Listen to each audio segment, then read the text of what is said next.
We're here. Hello, guys. Don't leave me! Majesty, hi. You want to pop in and say hello? Hello. I hope you're having a good time. I hope you have many adventures, many fun adventures. I see your stories on Snapchat all the time, and I'm just like, I should message Majesty, and then I fall asleep. She posts like so late at night. It's okay. Have a good night, Linky. Do the away.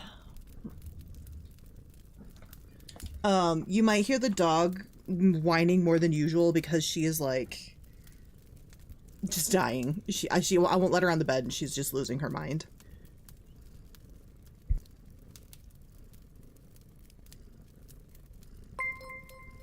Oh, thank you for the biddy. We're doing more yapping today. I say writing, but I mean, you know what? I say that, but I've actually gotten a bit done. I'm proud of the progress we've made. Although I will say today is going to be hard because I was like deep into another novel that I'm working on right now, and it's like super dark. Oh, I should turn the music on. It's like super dark and moody, and the world is just like, the world is basically like a grim dark fantasy type world, and it's just now I'm in like murder political intrigue mode. It might be hard to adjust. Okay, I don't need that. Actually, I am working on, I think we're working on like the peoples. I should do the children.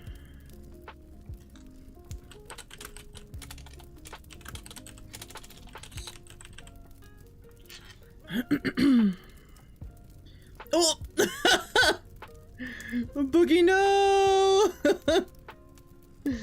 Boogie starting things off early. Quick, I'm not the pun person. Hey, get off the bed. That's why I put all the pillows up there, to keep you off the bed this time, pupper. You don't eat on the bed. My goodness. I put up a barricade. Like over here, FBI looking at your history. What do you mean? I haven't Googled anything yet. All of this is coming from my head. I know, I love you, baby dog. I know, she's under my desk. She's so unhappy with me. Pupper. Pupper, you're okay. You can not be on the bed, it's fine. No. No, you don't need on the bed.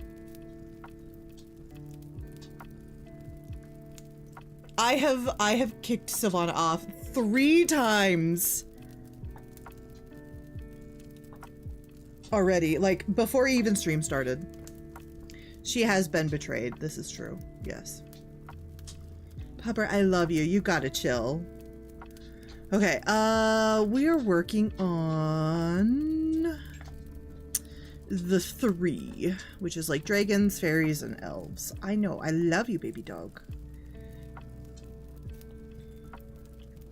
You are so cute, and you're getting really annoying right now.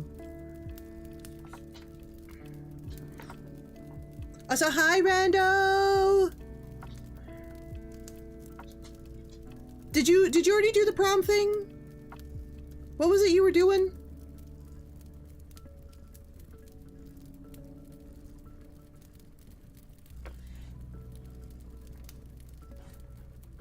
You were doing some kind of thing.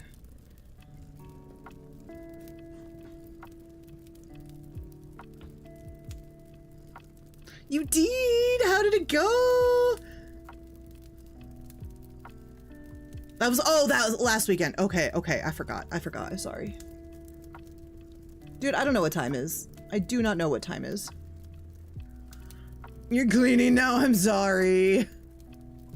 That's icky.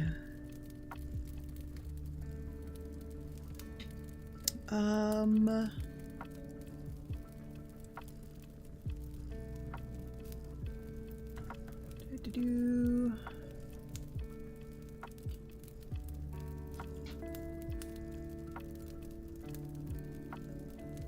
Looking at something real quick.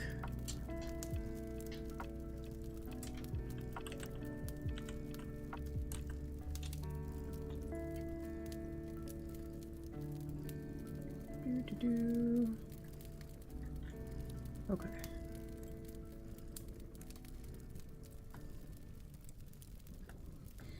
Wasn't what I expected. All there was dancing, sitting, and talking. Well, yeah. I mean, yeah.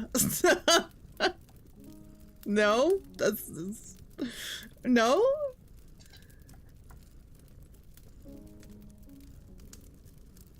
No, there would not be any board games. I am sorry. I'm sorry to disappoint you.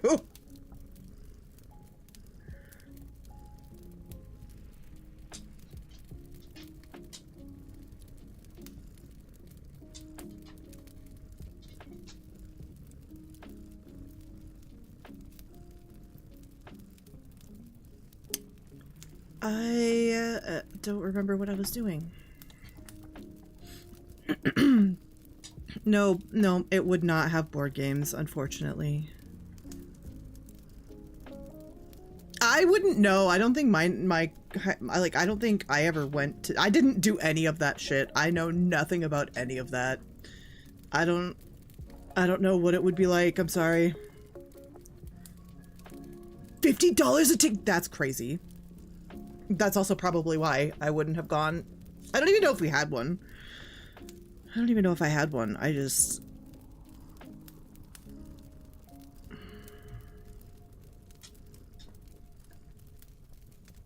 Topper, I love you. You need to chill.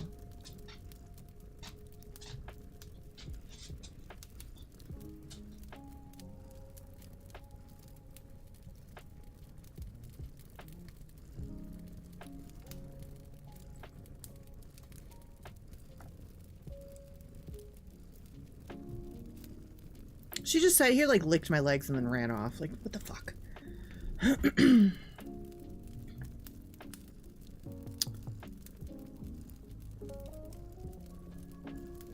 I hate that I have this world that I'm coming back to and I don't remember anything about anything. Okay. I guess we start with the dragons, maybe. Maybe that'll help. Okay, what do Dragon Knights do? They are service to some sort of royalty or higher station. Dragons have access to bits of power in human mode, 25% of the power. Dragon Kingdom is partially isolationist. Dragons are hunted in other parts of the continent, but no one dares attack this nation because so many dragons have decided to reside there.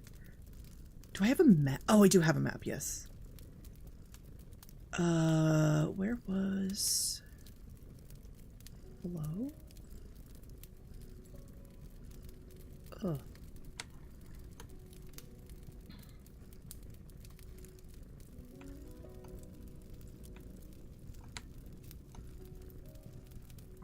Okay.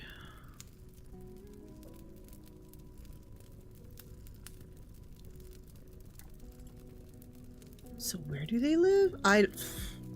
Dude. I hate coming back to things, like, far after I've written them, because then I'm just like, I have to piece together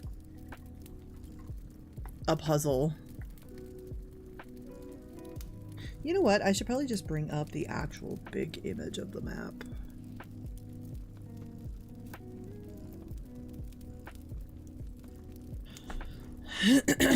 Terms of service.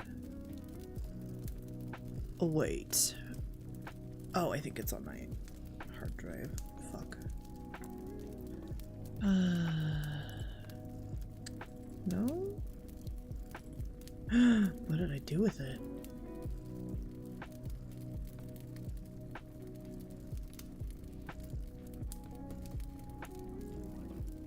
Oh no.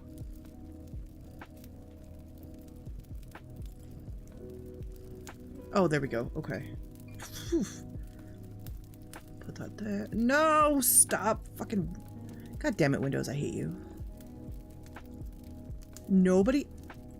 How do I get rid of this stupid thing up at the top here? How can I... Can I just... not have you? How do I...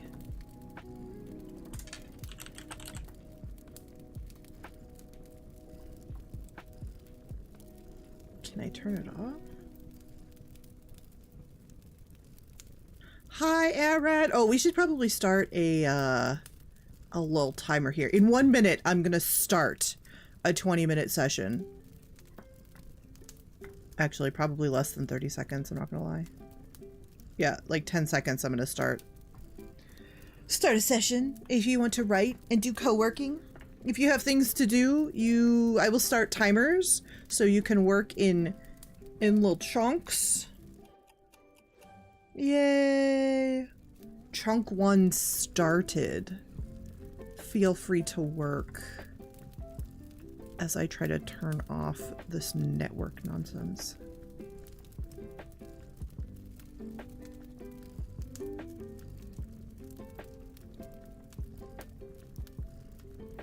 I don't know how to turn that off. That's so stupid. That's so stupid. Oh well. Okay. What?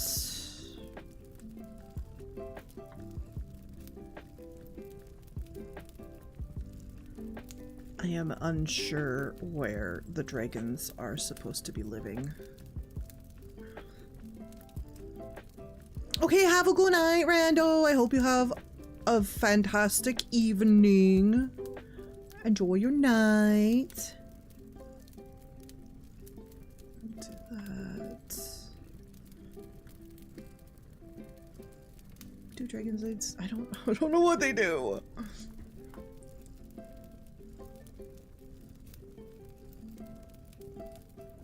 It says decided to reside here. Where? Reside where? Thank you for the moisturize and the stretch.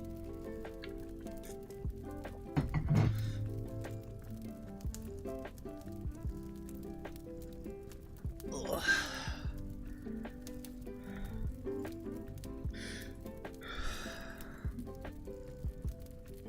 Was it here? That doesn't look very...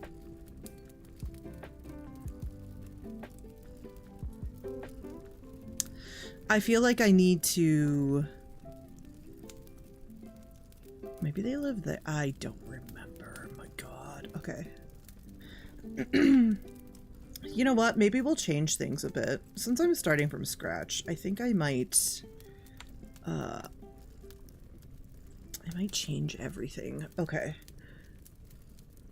So dragons are in service to some sort of royalty or high station. Elite guards. Due to the power of their innate abilities, making them ideal bodyguards. I recall the Dragon Kingdom was close to the human main story. That's why I was like, I thought so too, but I couldn't remember where. Like, I'm guessing this was the main one and maybe but that's not isolate.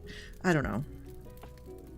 Maybe I just didn't put it on the map. Like, maybe it's here. I could put it in, like, these seem like mountainous regions. I could probably put it there.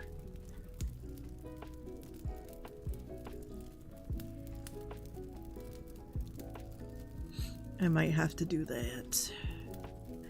Because I know our story takes place, like, not far from stuff. Like, it takes place here, which is kind of like an outpost area, if I remember. Because they're checking out this ruin here, because that's where, oops. Oh, you can't see it on the thing. Hold on. I forgot I was using the wrong map. This dog is having a crisis over there. Oh my God. So there's this, which I'm assuming is like the main human place, like that human capital of this side. And then this is where the story takes place. And then this is the area where her and Pup, she has like the saddest little trouble. She sounds like a toddler, like crying. Are you dying, Pupper? Are you like so abused? Yeah? Did I abuse you so bad by not letting you in the bed? Yeah? Are you sad? She's now just sitting directly behind me, like staring at me.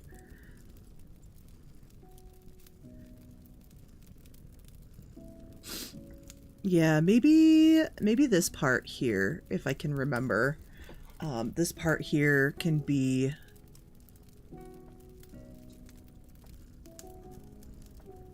like hidden away up there.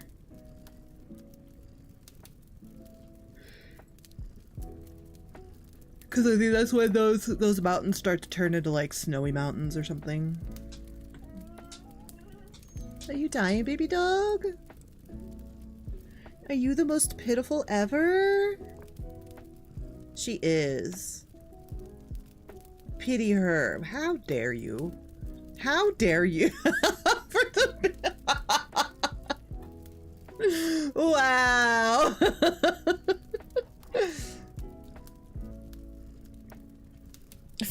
Dude, I've forgotten everything today. So bad.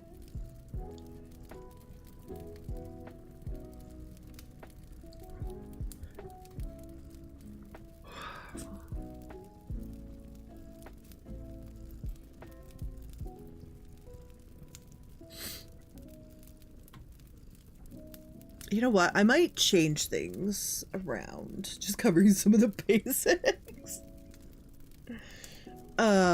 I might have it so that like the main, like their main stronghold, is here perhaps, but then they have different places all over. Because I can't see them being like this. Hello? You're fine. The thing is, she has a bed. She has a bed with like 10 million blankets and toys, and like it's a big bed too. Like it could fit 3 of her, and she just doesn't. She just wants my bed. The monster.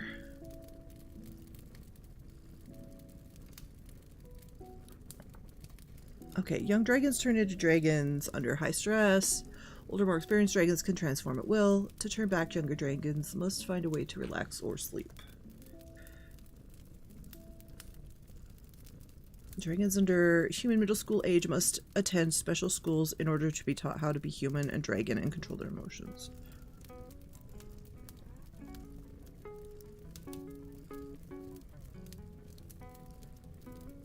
Okay.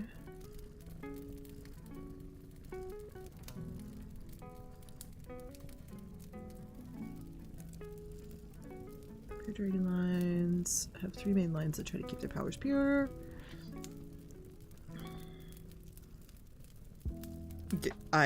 Crystal, metallic, and elemental.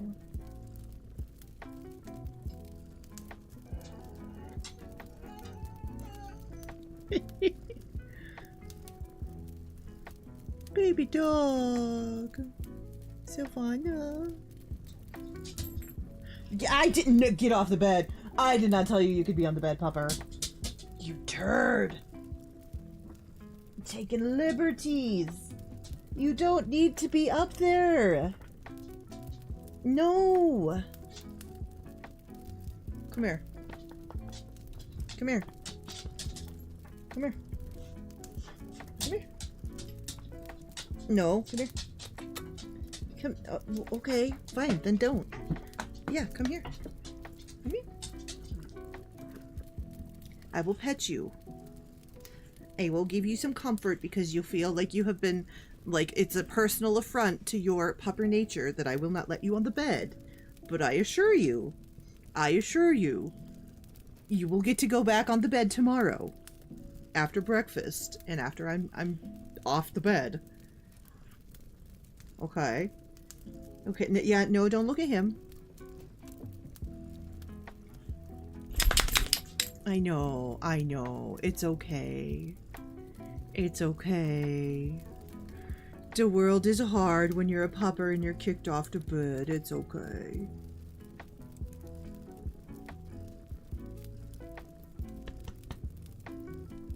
Can you behave now? Now that you've been comforted, will you go sleep in your own bed? No, don't look over there. You don't get to go over there anymore. At least not tonight. It's after dinner.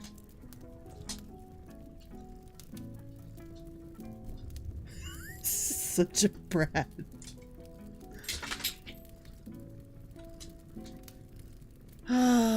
Okay.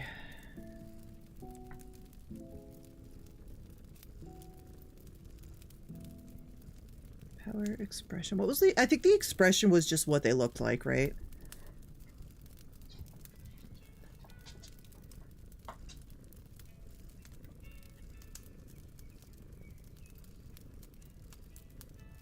Powers of common dragons. Pure lines have Fey lineage and can have random powers and expressions.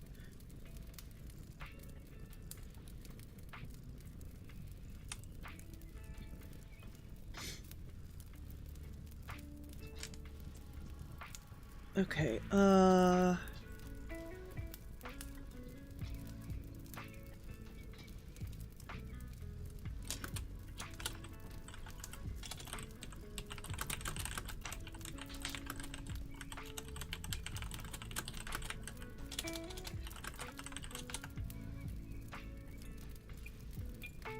okay, the expression is the physical manifestation of their power, question mark.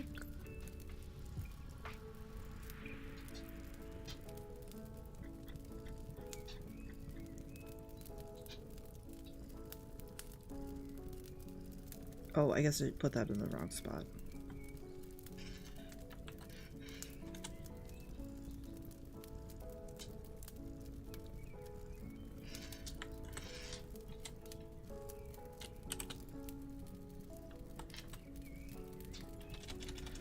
Power. For any creature that is of the three. Impure lines. Oh. Impure lines can have random powers and expressions. These are considered lesser by dragon standards, even if the individual has considerable power. Impure lines, such as those with human, fey, elven, or other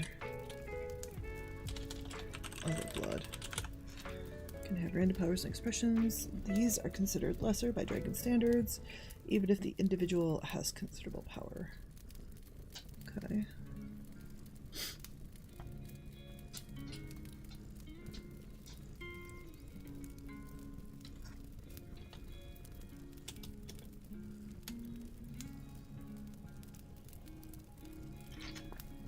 Why are you over there now?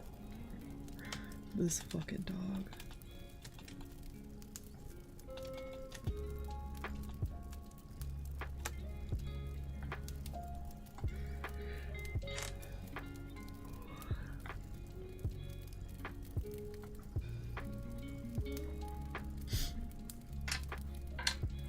You know what? I think I have enough of that.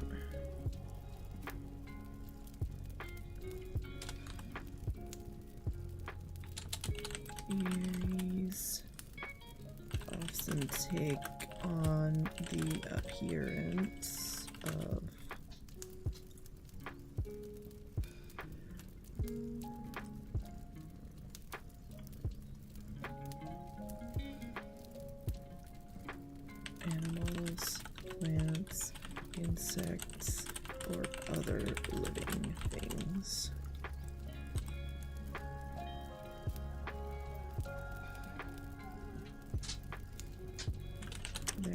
magic tends to be whimsical or lean towards creation and healing. She's like sitting over by the door, just whining.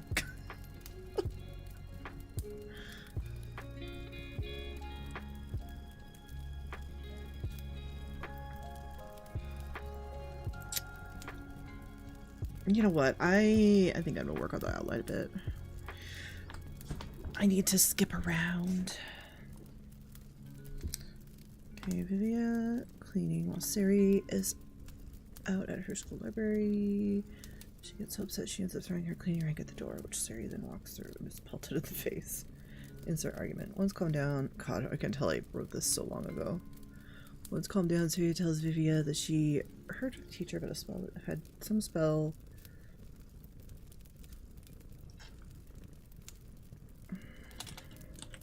Magic nullification properties, and not far away is some ruins that has some of the rare materials, trinkets, and ingredients she needs for the spell. Vivia is not interested. After some bickering and Vivia's absent, no.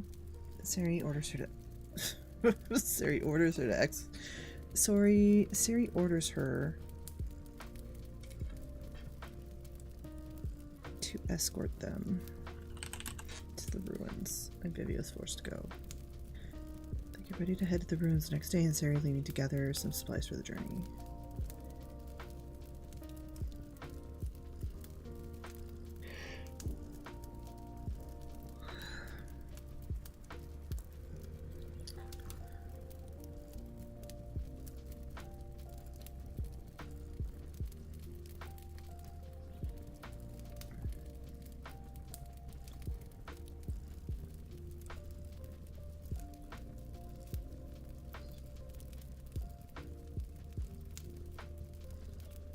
Dominion.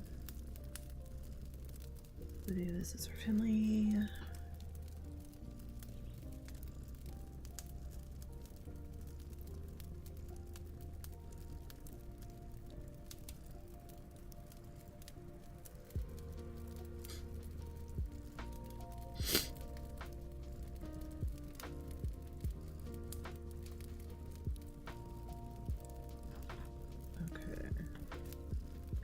Sari is taking too long. Vivia goes look for asking for local merchants. She eventually finds Sari, who is in the middle of fighting off a group of thugs. Vivia takes care of the last remaining thug. Who, you know what I just realized? Oh wait, no. Okay.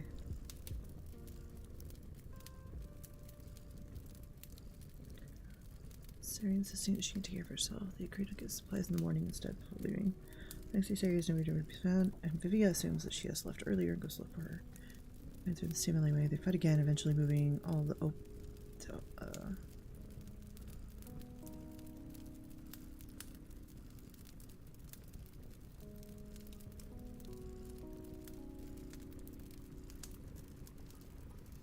Henry approaching your Sari's shoulder. Heightened emotional state panics, turning into a dragon mode and fleeing the area. Henry sees Sari standing at the alleyway entrance and does a wellness check and tells Sari she'll find a way to bring Vivia back.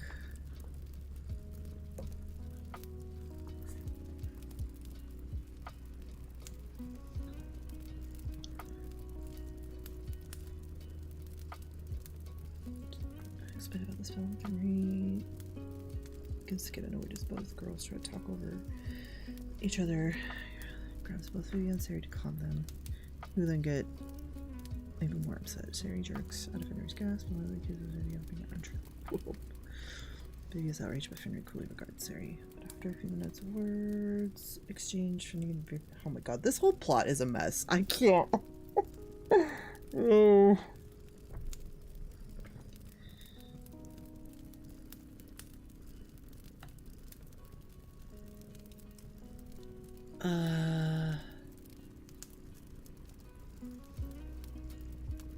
Wait, what was...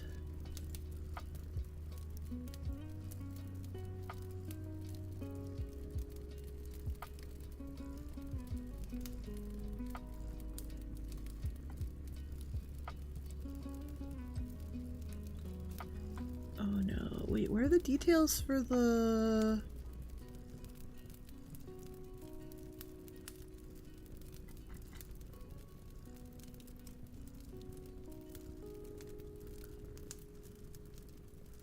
Oh, theirs was a blood pact.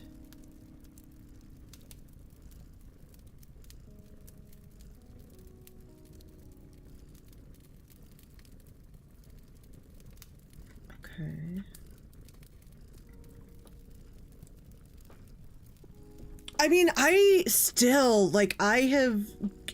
The problem is, like, 3 years, if I'm writing, is still, like, a pretty substantial amount of time. So, like, even 3 years ago is still, like, this kind of reads painful, you know? Because I've been, like, working on other things since then, and I have actually gotten better at writing. So I'm reading this, and I'm just like... I mean, a minor, this is a giant mess. This is a giant, like, I get most of it, but I'm gonna have to do, I think I'm gonna have to redo everything, kind of. Hi, Moosk!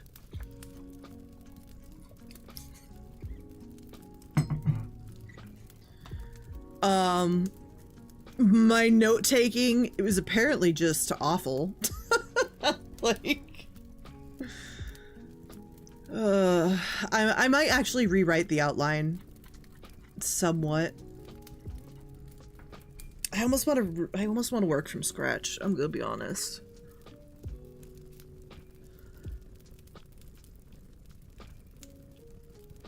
Cause I have made, I feel like I've made at least 3 other worlds after this. Like, I feel like I've streamlined my world building, like, pretty substantially, actually. And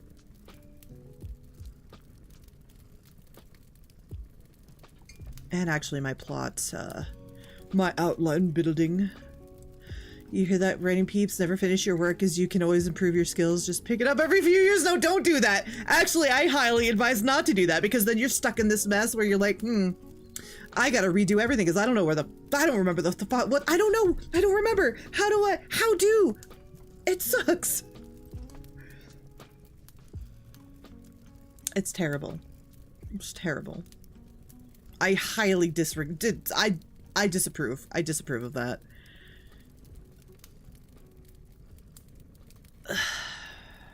Okay, hold on. Where was I?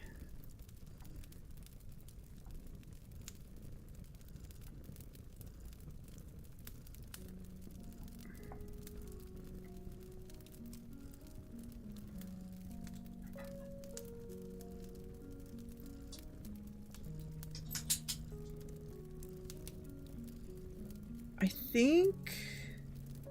So the TOS handshake with Fenry.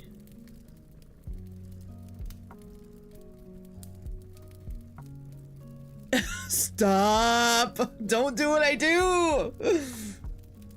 Current KO hates younger KO's writing notes. Younger KO hates older KO for not finishing it yet. You're not wrong. You are so not wrong.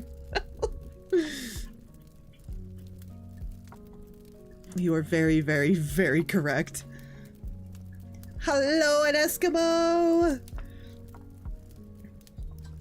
Like, I'm like 100% certain I will get this all figured out. It's just gonna be a pain.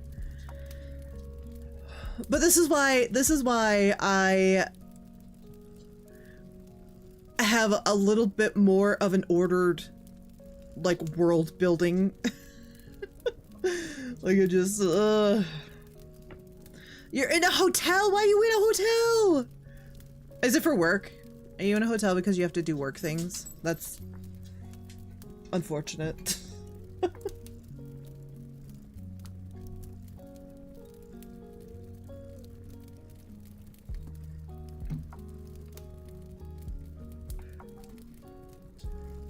Okay, so I can actually delete this because we did get that in there. For work shenanigans, is what I thought. That's what I thought. That's bullshit. I mean, unless you're having fun, unless you're treating it like a vacation, then I guess it's not bullshit.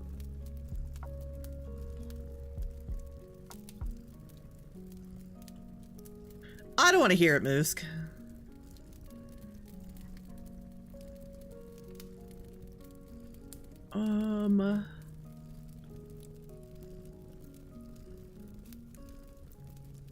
Let's see.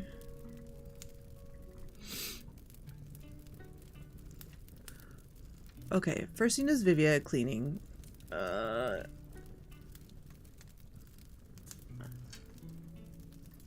What is she cleaning? She's cleaning the shared.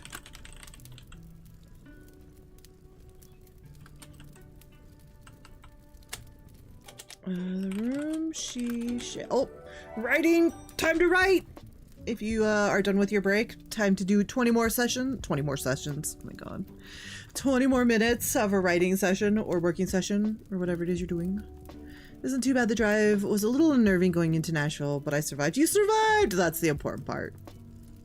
Kayla always claims I hate her, but here she is silencing me even though I have just been praising her. Okay. Sure. What do you mean you hated me first?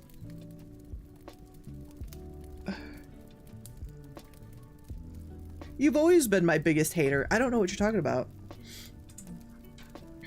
She shares with Sari while the other girl is out at her school's library doing research on the spell they've been placed under. She gets so upset she ends up throwing her cleaning rag at the door, which Sari then walks through.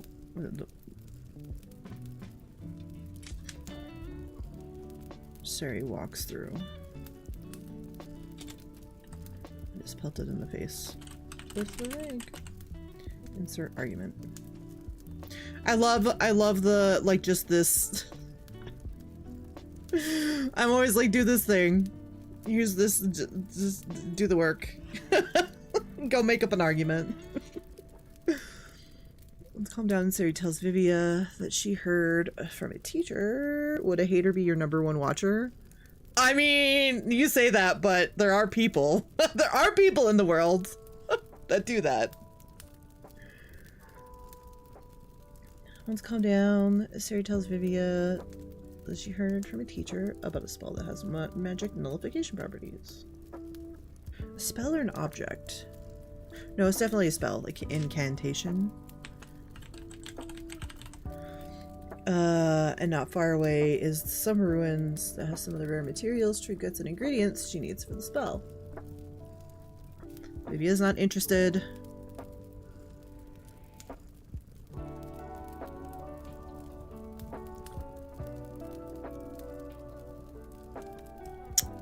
Hi, Kiefer Roy! I have to figure out a good way for a good reason Vivia is not interested in potentially getting herself out of this situation. Other than being stubborn. I feel like being stubborn is yes, but also stubbornness only goes so far. Like if you're trying to get out of something.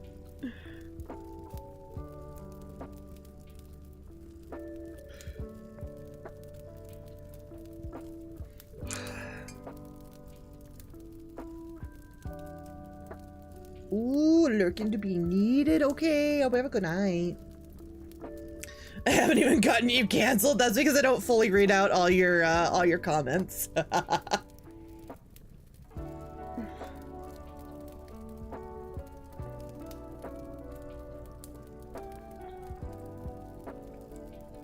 Okay, main plot. Vivia wants out of the spell. Once the second agreement with Fenrir happens, Sari begrudgingly agrees to help her find a way to break the bond on the agreement that Sari gets to keep the amulet. I have noticed. See, look at this. Moosk actively trying to get me canceled. How about that? Moosk is trying to get me canceled. Moosk hates me. Moosk hates me.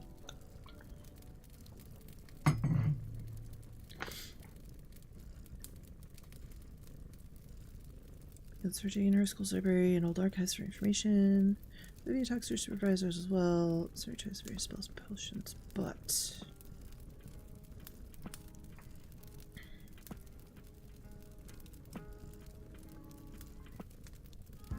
I'm gonna try to work that out later.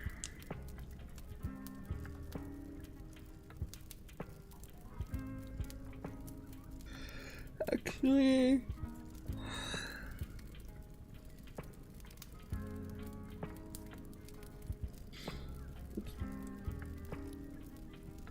Born of Elite Dragon Knights, but novice. Vivia Azuris. Crystal Sapphire Dragon Knight. Long pasta. Wait, was Crystal one of the...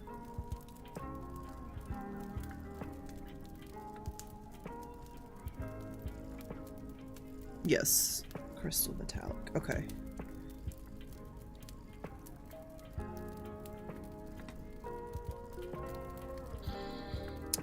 Long pastel blue hair, fading into white iridescent sheen, 2 braids on either side of her head, held with butterflies, straight bangs, violet gray eyes, scales and wings, can become blue crystalline at will, armor and weapon made from her own power.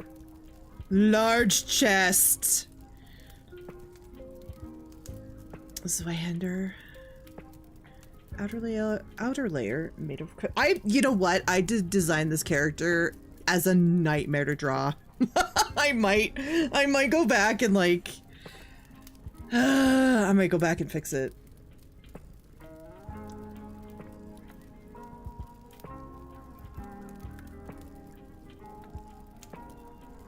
I don't know why I do this to myself.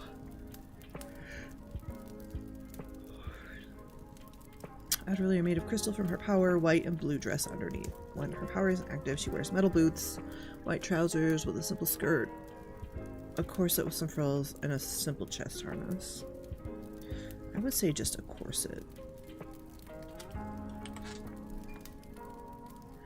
Asking about that, you were... I know, and then halfway through, like, now that I'm remembering, I'm like, and then I wanted to do it a light novel, and I'm like, So now, as I'm revisiting, being like, oh, I do have to draw this at some point. I could hire somebody to draw this, but I'm not going to. So therefore, logically, it will fall to me. I think what's probably going to happen is this part isn't even really going to be there most of the time. So that should actually be fine. And then she'll just wear this, oops. She'll just wear the dress, like, corset stuff most of the time.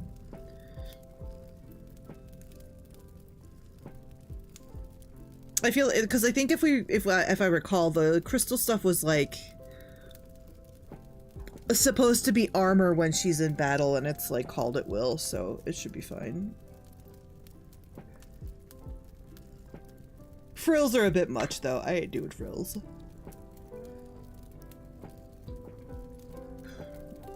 Not totally in control of her emotions, but tries to plan ahead when her volatility allows.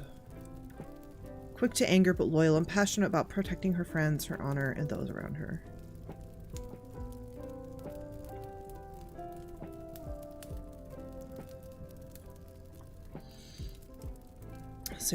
Saravinia Delvinia. Did I actually do that? Saravinia Delvinia? What did I do? I think I fucked that up.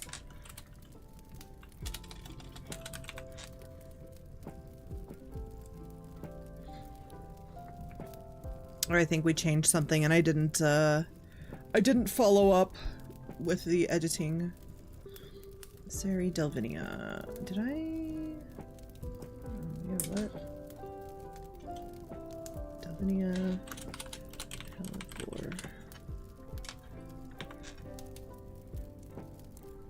Oh my god. Hello, Torque! Welcome in. Hope you're having a good night.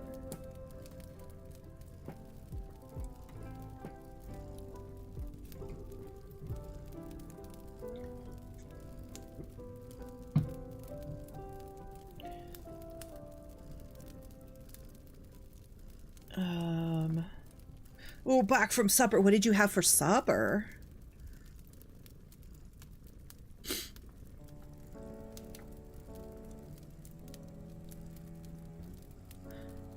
Spike. Oh, actually, I think that's what we're making tonight. I think that's what my my family's making tonight. I love pasta. I love pasta so much. Also, there's an ad. Excuse me, there's an ad in 10 minutes. I went to Cheesecake Factory. Oh my god, I'm so jealous. I love Cheesecake Factory. I miss it so much. We also watched a video about the Chernobyl accident. Oof, some heavy stuff. Some heavy stuff. Adopted into a poor family, but unbeknownst to her, is of a renowned family lineage and is a caster. A caster. Hold on. Oh, yeah, well, she's human, so she probably has, like, dragon blood or something. Fairy blood. Elves, whatever. Okay. Though still learning her craft, she is very talented, has a tendency to collect trinkets and items. Family keeps trying to kidnap her and take her back home. I feel like how this is just randomly a thing. Trained by Fenry. Trained by Fenry. Uses a staff so can defend her. Oh, excuse me. Oh, I'm coughing. Oh god, that hurt. Hello, Jeannie.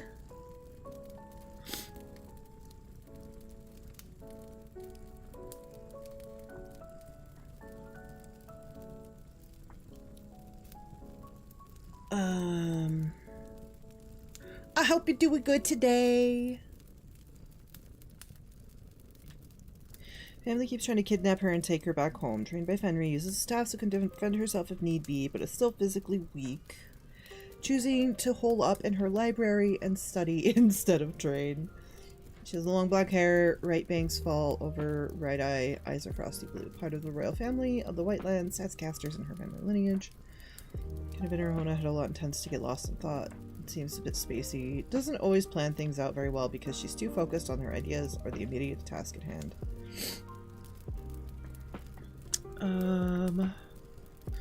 Fenry Fulgurian. Carmen. What was the Carmen for?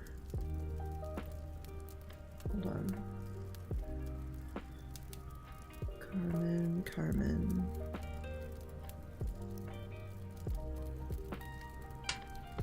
Oh, that's right. She's of the Carmen line. Lightning Dog. Dragon Knight. Light sandy colors. Short blonde hair, tan, brown eyes. Fencer blade with reinforced bracer on offhand. Bracer can absorb her power to be discharged at a later time. She's a senpai. Bastard child of a main house. Carmen House. Ruby Dragons. Very level-headed, cool strategist, and will kick your ass. This is Nogurt incarnate when angered. Okay, Adurika Ruby. Crystalline Ruby Dragon. Knight. Hello, Rock Lobster. Why are you egging me? The scales and wings can become blue crystalline at will. Blue crystalline? Armor and weapon made from her own power. Dark red hair, shoulder length fades to orange at the tips. Yellow white eyes. Huge claymore user. Why blue? No, it will become red crystalline. Because ruby, and that's a little. I don't care. Doesn't think before she acts. Sassy and abrupt. Always wants to be the best. Loves her friends. Fight to the death with them. Hot-headed and can be prone to fits rage.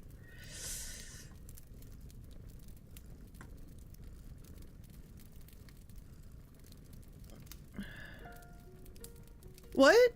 No, we're on Adurika. No, we're on Adurika. But I had it so that she was her crystals were blue. And I was like, no, they need to be. I'm assuming that I just copy pasted or did something from.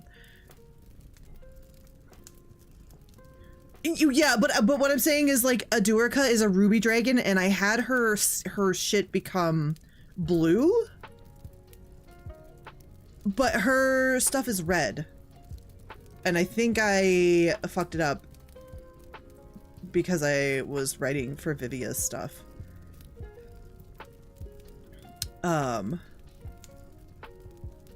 Yeah, I'm pretty sure that's what happened. That's why I was like, what is going on here? Why would she have blue? No, that's why I was like, what the fucking? I was so confused. I am my own worst enemy. Okay, and then Isekai. Isekai.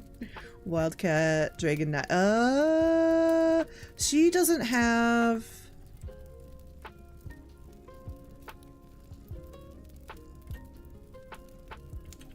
She didn't have like a power, right? We didn't come up with a power for her. Hers was like sheer force, brute force. Died at sea, can't swim, was an air pirate, died while ship was drowned.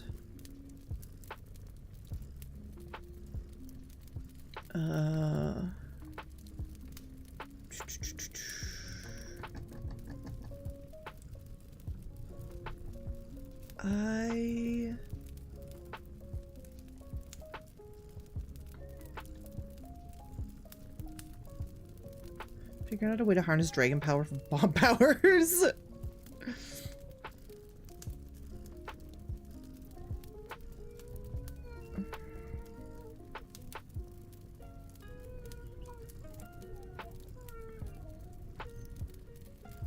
I'm trying to decide. Whining louder is not gonna let me let you on the bed. Stop.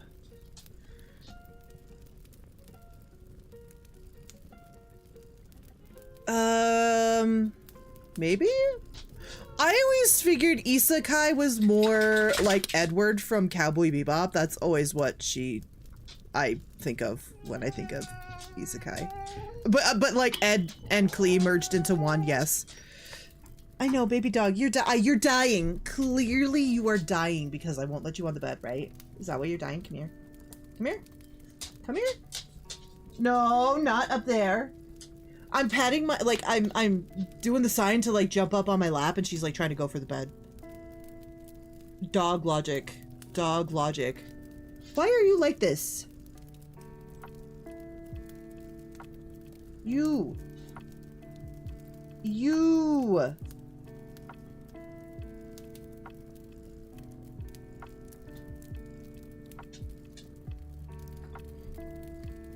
Okay, you need to go. Go. Go. Go on.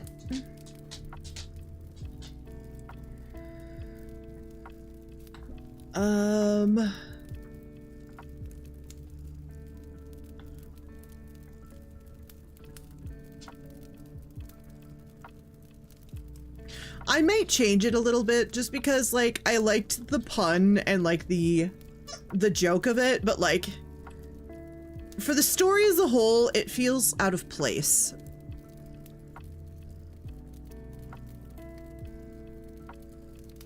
I like her as a character, but like I need her backstory. I don't know if I want this part.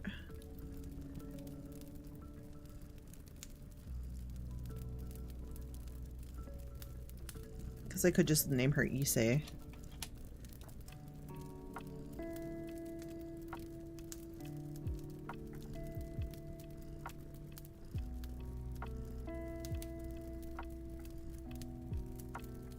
What are her... Let's see, dragons.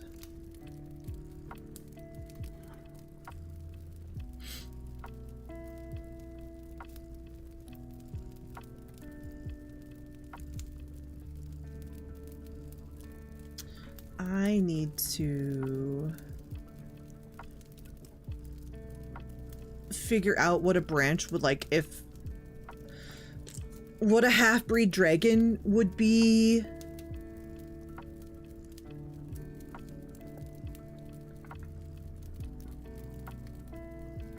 I guess maybe actually. Oh, here we go. Let's see.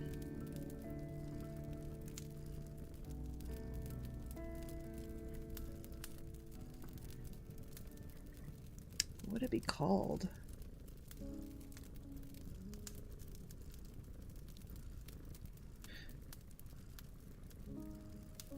Because the power comes from basically their family.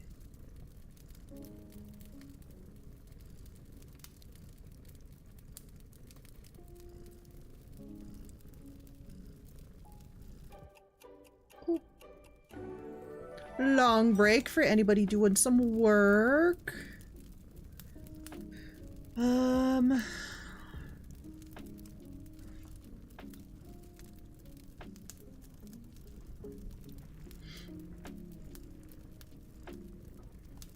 Actually, I'm gonna call her a fae. Or, hold on. Was there a... Where's the magic part? Oops, that's not what I wanted. Magic...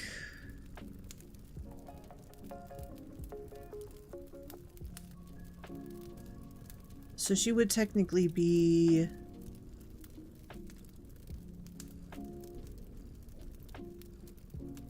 I guess this would be a dragon-specific thing, actually.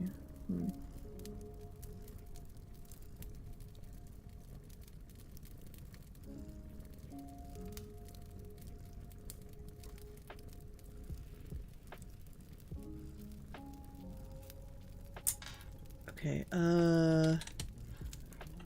those that don't have...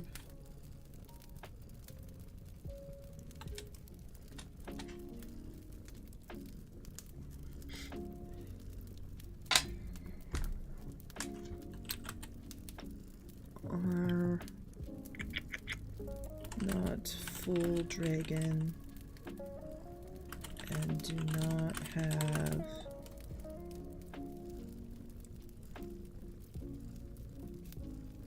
the powers listed above are just referred to as their expression, I guess. So she would actually just be a wildcat dragon. Right.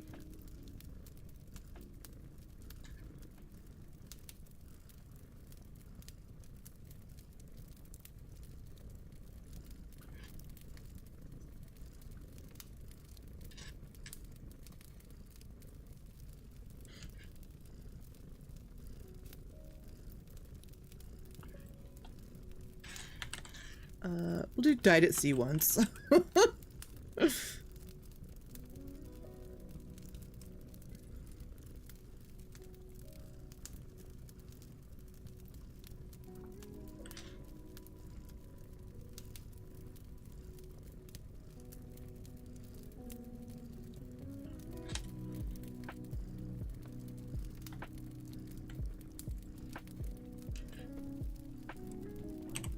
You say.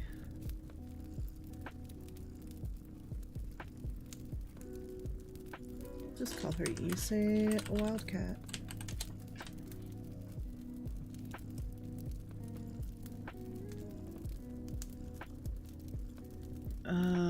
Toper Moth Dragon Knight.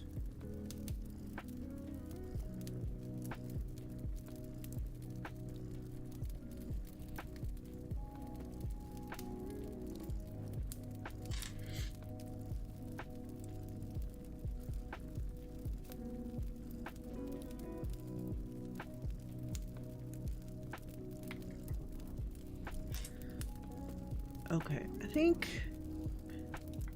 that kind of wraps that up pretty succinctly.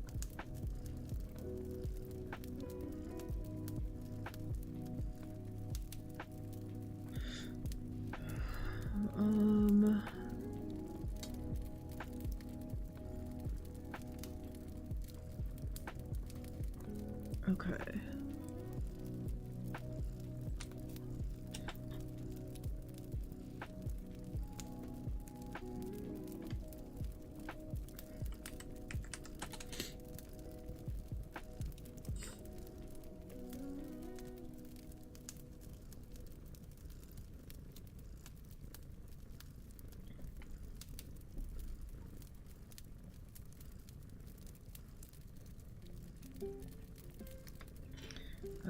You know what? Actually, maybe she isn't as interested because it's like a human spell. Human. Concocted spells. That was badly.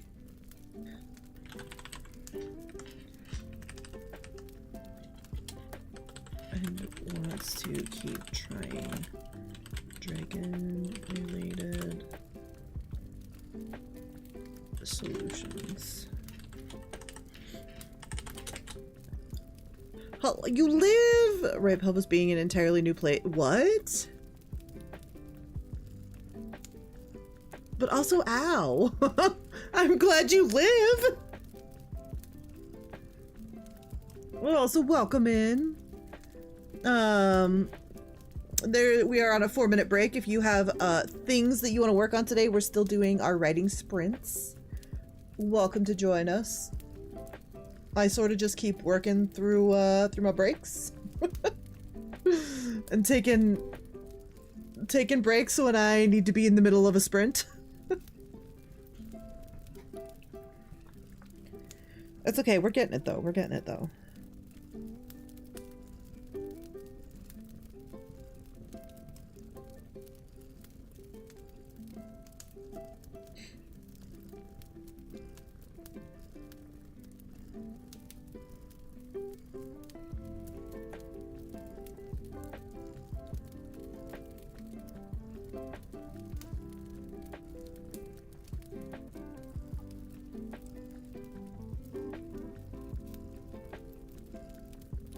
I know, Pupper. She is just having the worst day in Pupper history.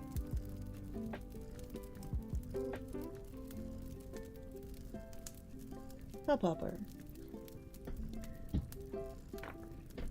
Pupper shifted from testosterone. I think there were EDS complications from it. Oh, that's awful. Terrible. Listen to my break timers. No, this doesn't make it better. Shabana.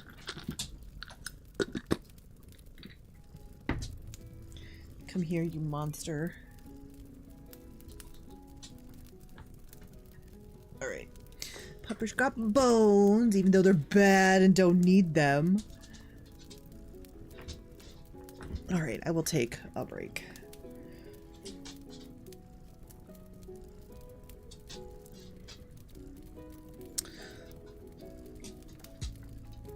Hi, Pupper.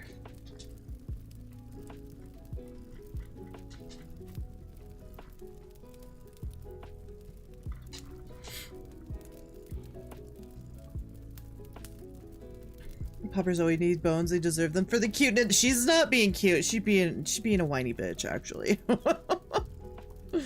You being a whiny bitch, baby dog. Yeah. For no reason, because she gets to stay on the bed all day, every day until I stream, and then she gets kicked off. She gets kicked off once she eats. And it's the most terrible thing in the world every time. Every time.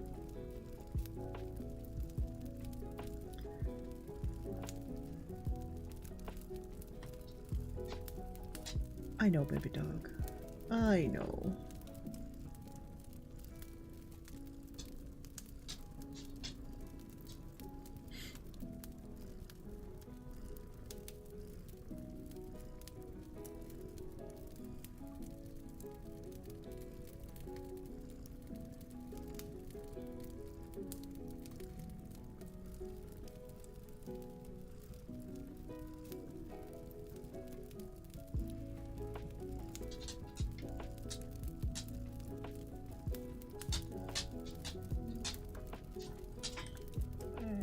Baby dog.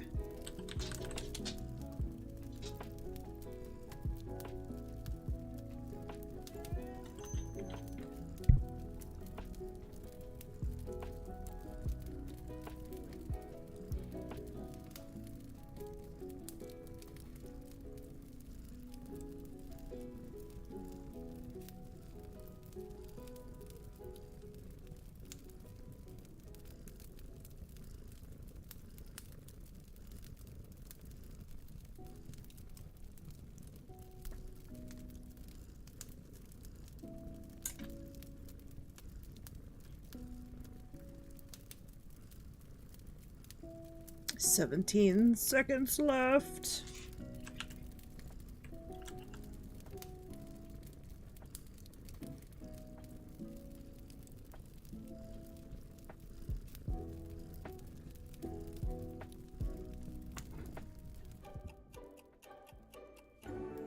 All right, we start another session.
Are you sad, baby dog?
She's doing tippy taps behind me.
Pupper.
Pupper.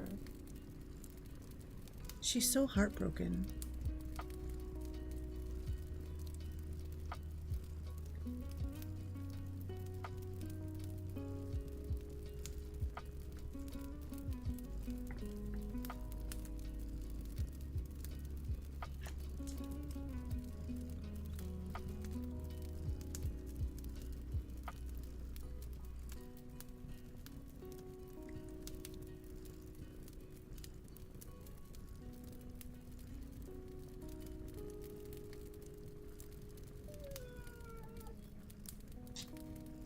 Are you okay, baby dog?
What do you, Pupper? You need to go to bed. No, go to bed.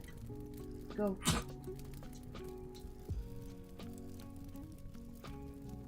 Go to bed. No, go to bed.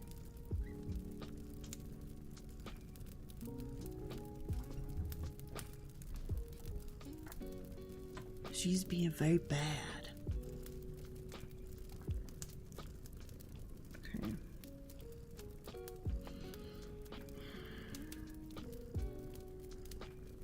I think I might start this outline like all over.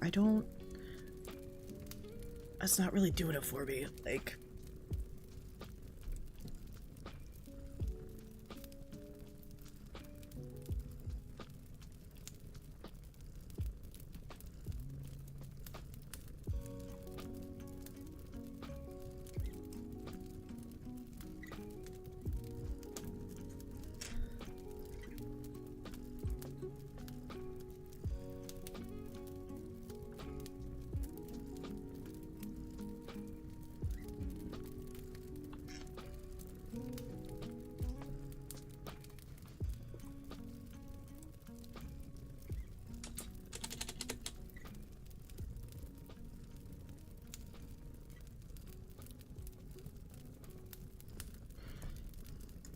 did we have like other stakes for the amulet?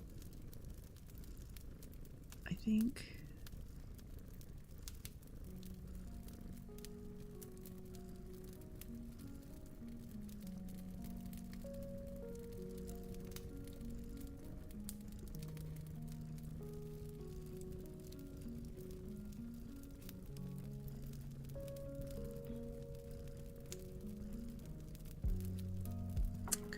See. Forced teleportation, must protect your comrades, cannot harm others without permission.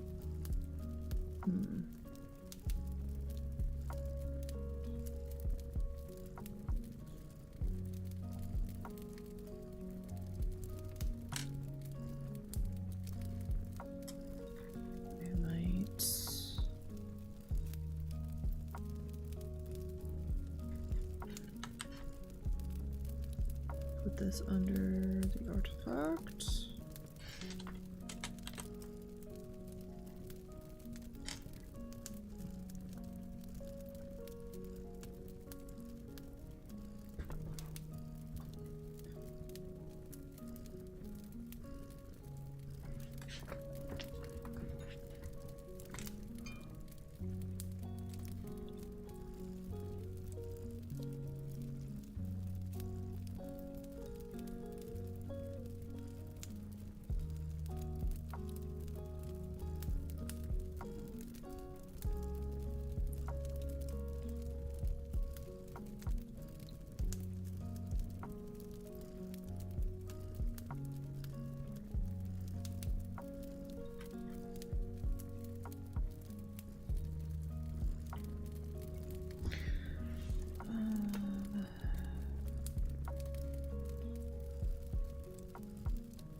I think I'm going to change this.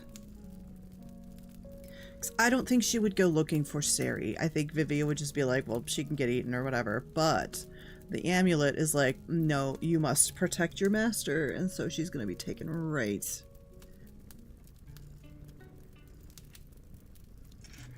Okay. She...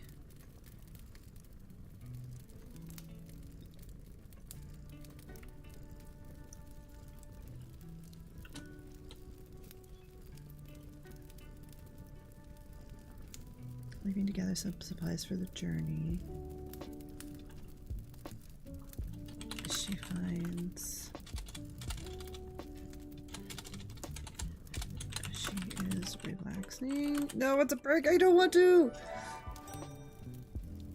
A short break. Take it a short break if you are doing the co-working. There's break time.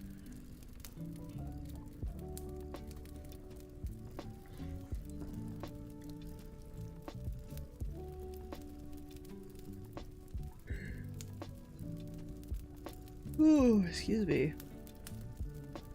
7:30. Oh my god.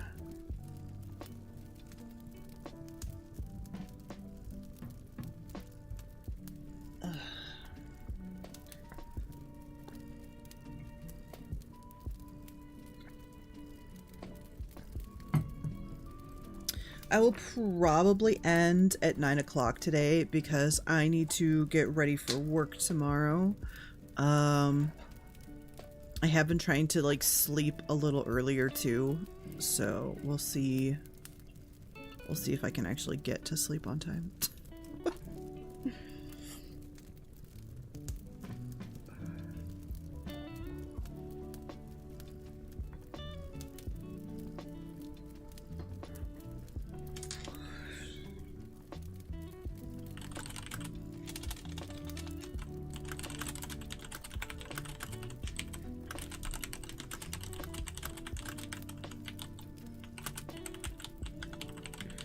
Boarded.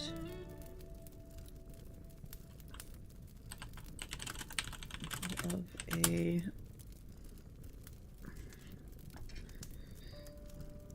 she's been transported to the middle of a random alley.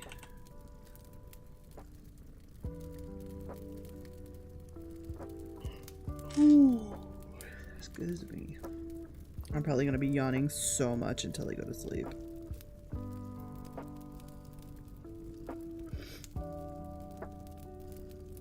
I actually did wake up like really early today. It was like... I woke up at 8, but I did not get out of bed. I was like, fuck that. And so I stayed in bed for like another hour and finally got out at like 9-ish, 10.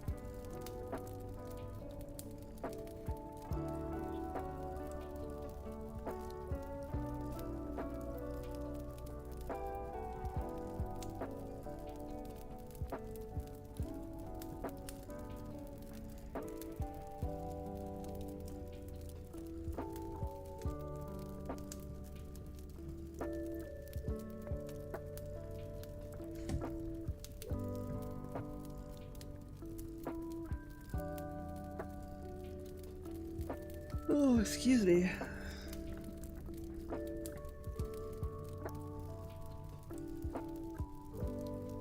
I'm putting myself to sleep with my boring story.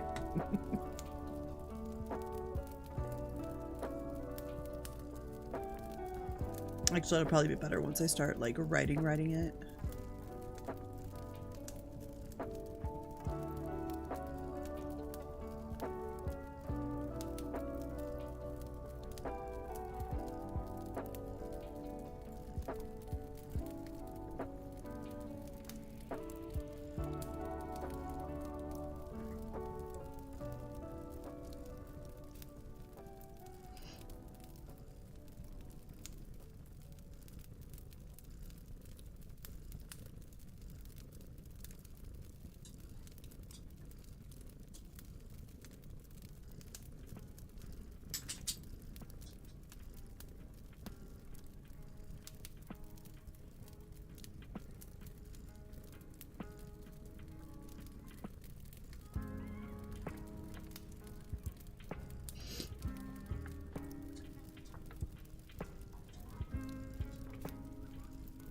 35 seconds left on the break.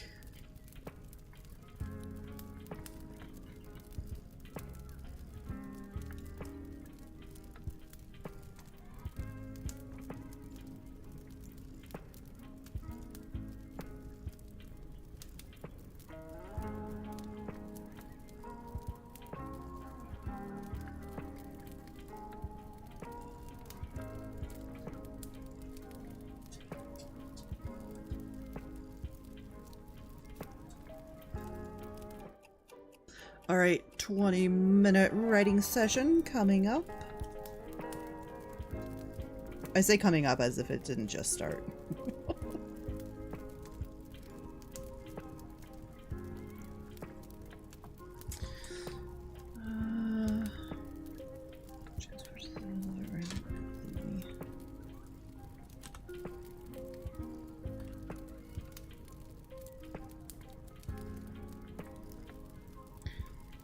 She finds Yuri in the middle of fighting off a group of thugs.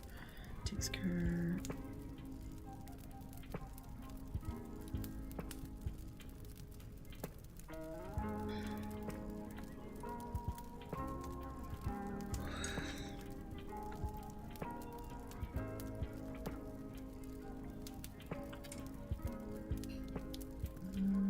Yuri's nowhere to be found. Vivi assumes she has left earlier and goes looking for her.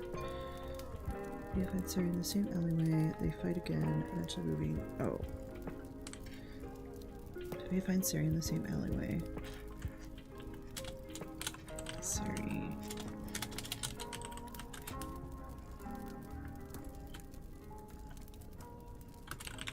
Telling her that she dropped some supplies. Ingredients that she needed and came back for. They fight again, eventually move to the opening of the alleyway. Vivi is scolding Yuri about returning to a dangerous spot. It's a heated fight that Fenry overhears.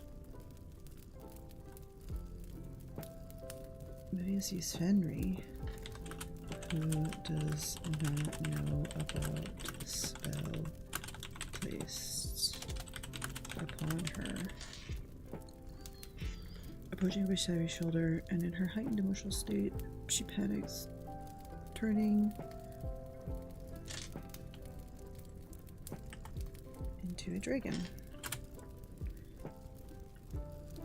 and fleeing the area. Henry sees Yuri standing in the alleyway entrance and does a wellness check. And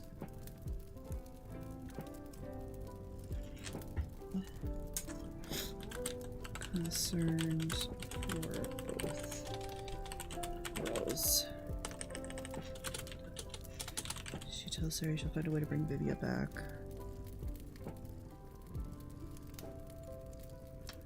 She's just panicked. Yuri tells her no need and to just wait a few more moments.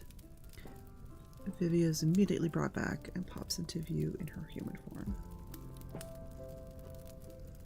Henry is confused and demands to know what happened. They try to explain about a spell, but Henry begins to get annoyed as both girls try to talk over each other and get to both.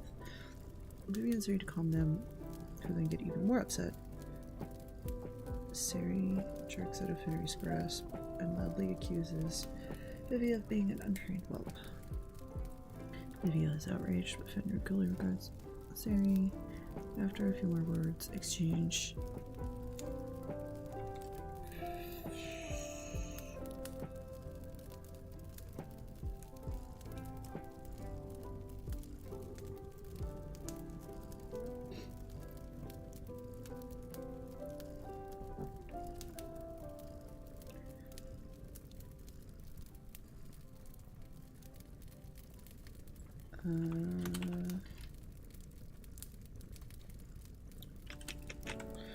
back from my internet being a butthead. I officially need a distraction from my brain. I'm sorry. Also, I cannot help because my brain is also a huge distraction all the time.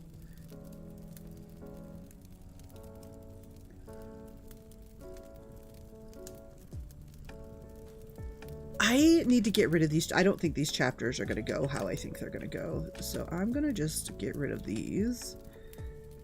And we'll just make it flow. How it flows.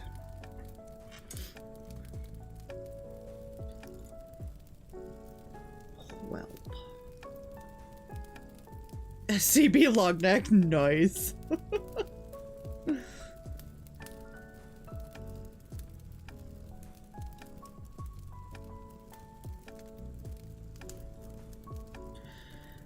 Starts off with the flourish as 100 enemies attack Vivia and Sari as they fight for the amulet.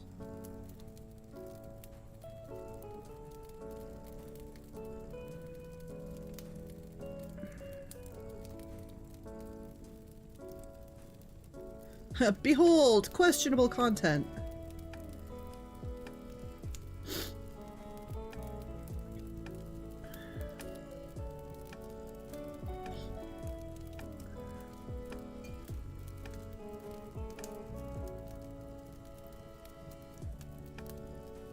Was I writing this in third person POV? Like third what's it called? Third person limited? I can't remember if I was gonna do that or first person. Probably third person actually, now that I think about it. Third person limited sounds like a decent. Oops. I need to get rid of this because it's distracting.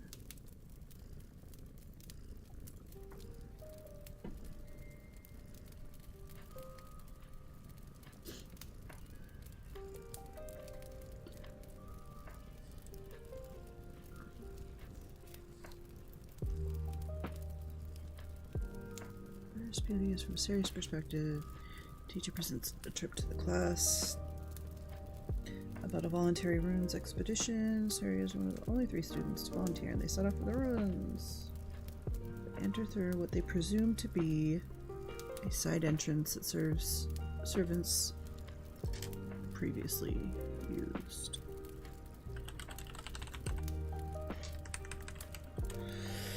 Once inside, they wander around, and Sari finds a passageway down that leads...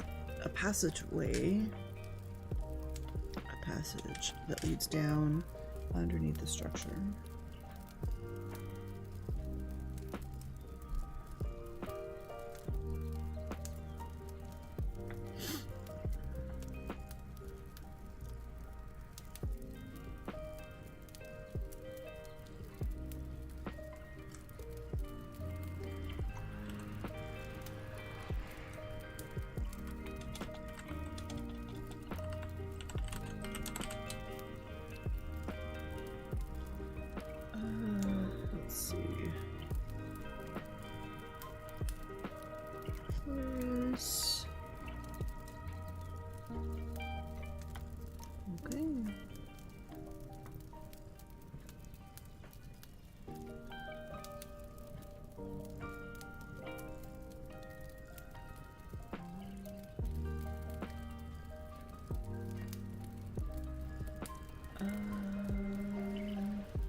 What the fuck?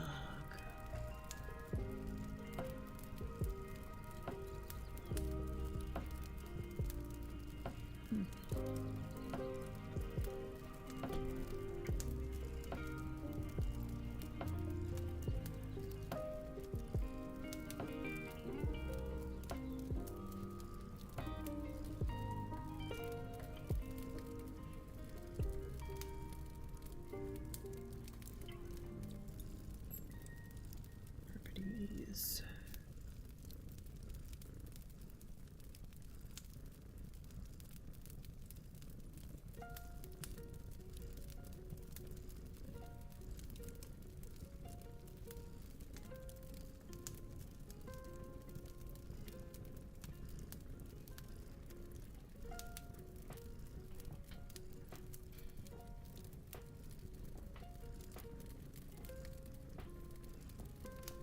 I can't even.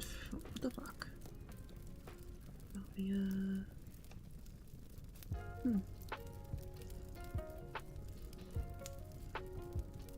Okay then.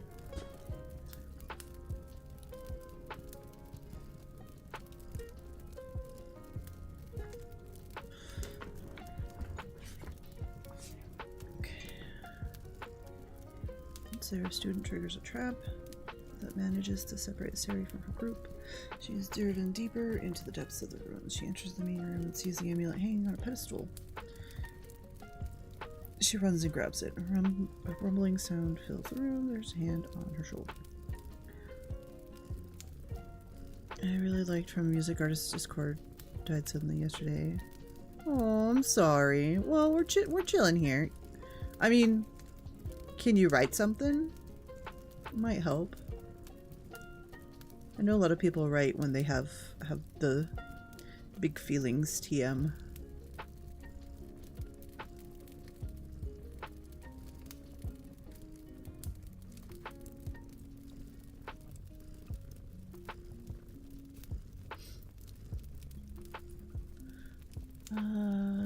Second POV is Vivia's perspective.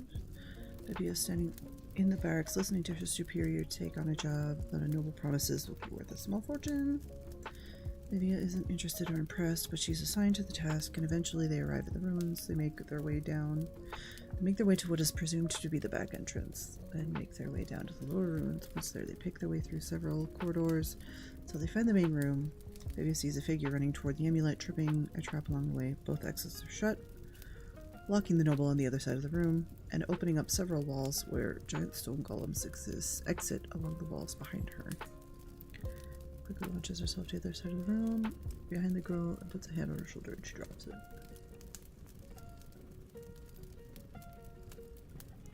A fight scene.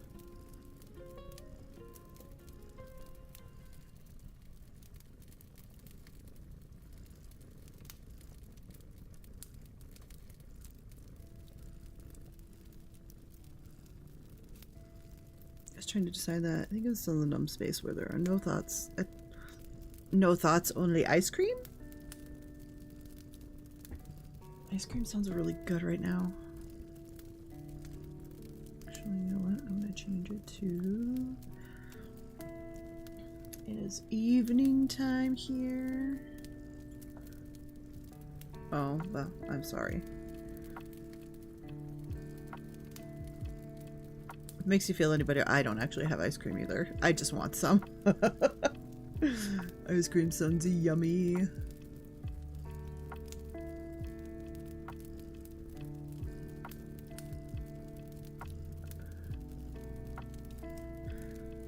Okay. Fenrir sits across from the girls, staring at them. I'm certainly not going to walk for some. Yeah, no, that's fair.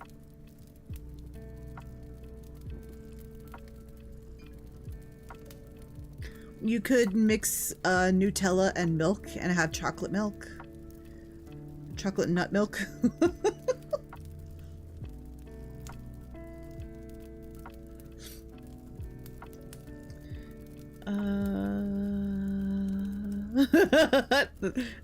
That is the exact phrasing that I wanted to use. Thank you very much. That is the exact phrasing that you got. She asks them what the exact wording was, and Vivia tells her that she swore in vain by Dragon's honor. Henry realizes that Vivia was unable to go back on her post, to her post in Rock Meadow. Wait, which one? I think this is Rock Meadow, right?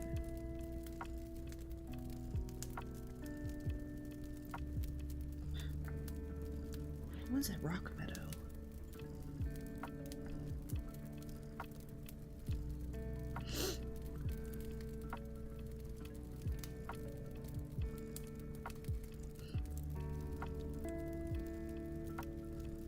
Okay, yeah, that's Rock Meadow Outpost. And this is Gray Shore.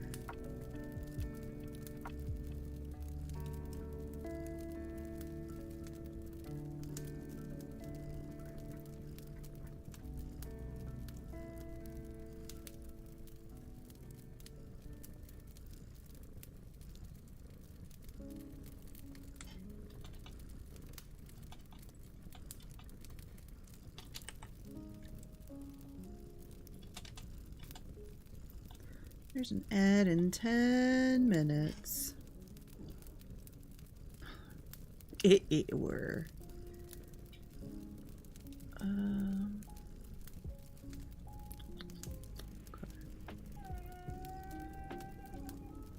Pupper, you're fine. Little girl, what'd you want? Come here. My poor model is like wigging the fuck out as I turn around. Pupper, I know, you are so sad. You are the saddest pupper who ever lived in the world. The saddest.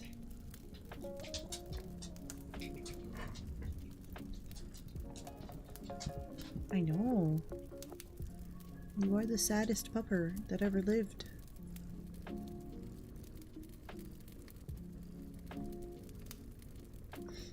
Yeah, I know. So sad. Okay,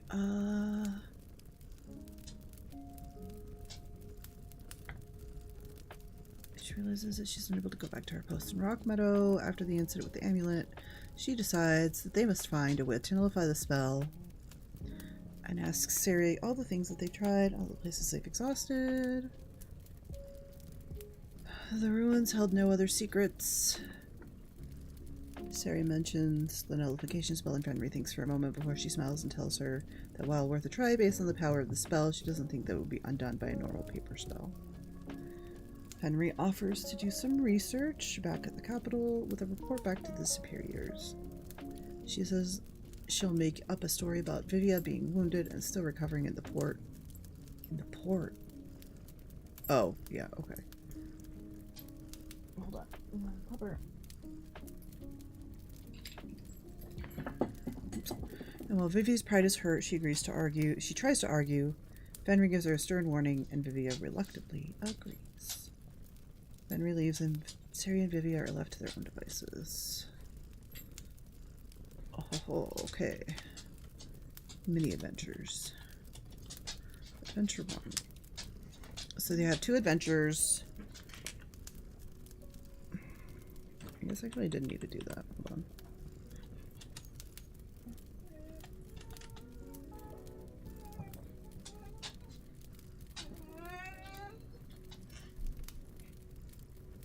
I don't know what to do about her. Maybe she wants outside. Hold on. Let me be right back for a second.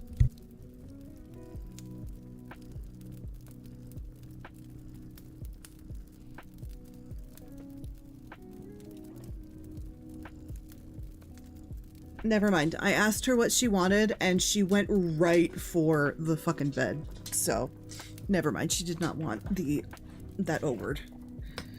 Pupper, I know. I know. It's a travesty that you are not allowed. No. I am not chasing you off the bed 10 million times today. Instead, I'm consoling you 10 million times. You need to learn to be a good pupper, or I'm going to start kicking you out of the room. And then you'll just stay in the living room for 3 hours. I don't know how you'll take that, but you need to stop doing this. You need to stop doing this. Okay. No. Go to bed. Go to bed.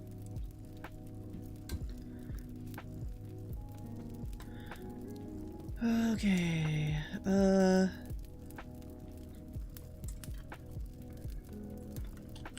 2 side stories that happen while they wait.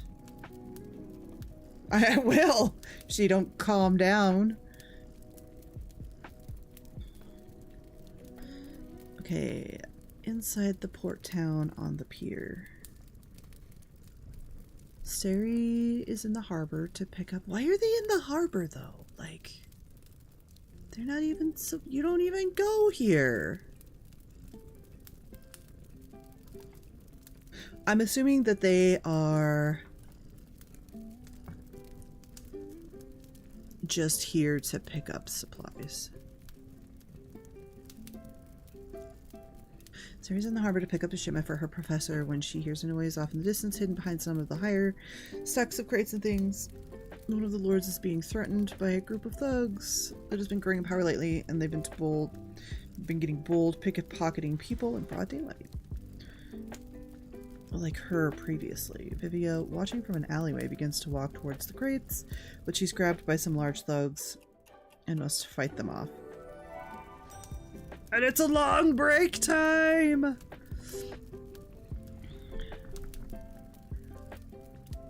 When she turns back, the thugs are on the ground or leaning against the crates, and she's helping the nobleman up, who is thanking her profusely.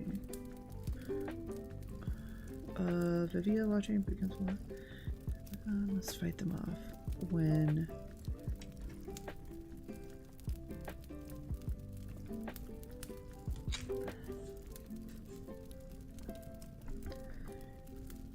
wait, what? I'm so confused.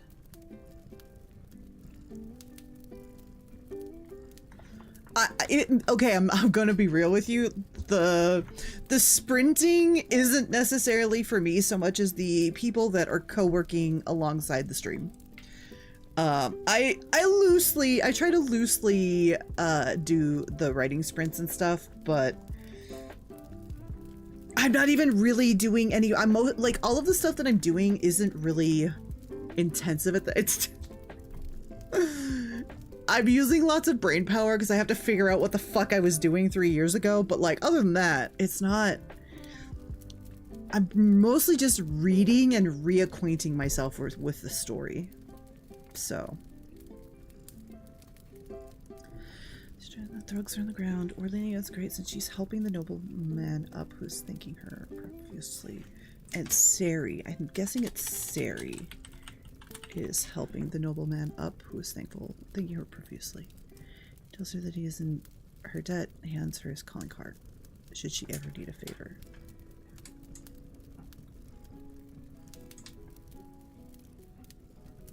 Oh, wait. Nope, I did not. She's grabbed by two, I say some, but I should be two.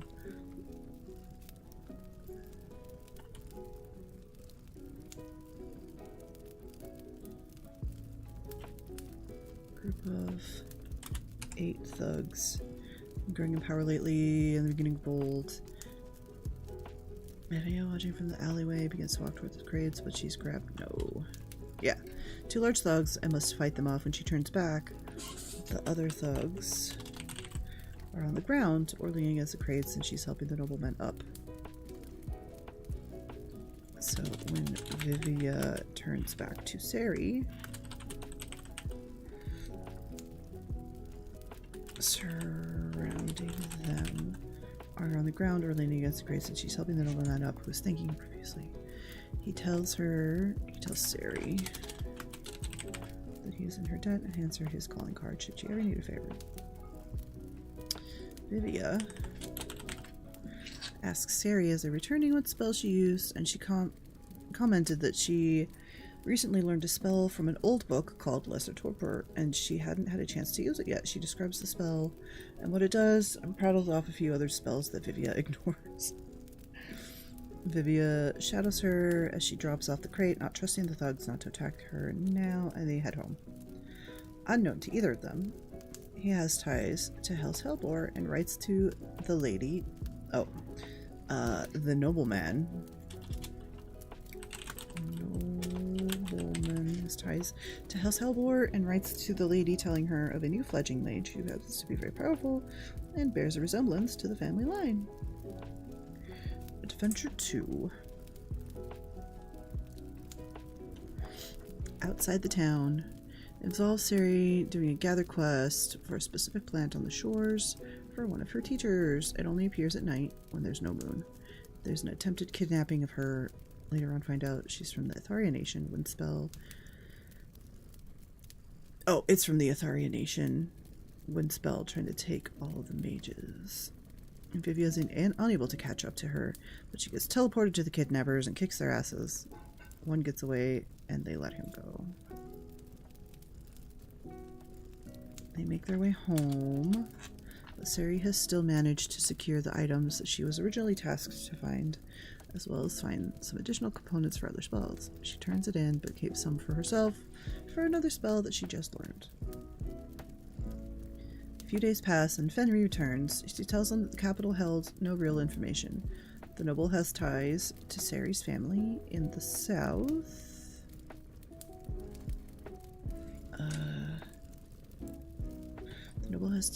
The noble Sari saved has ties to Sari's family in the south and sent word that a mage who looks remarkably like the Lady Gianna Helbor and Sari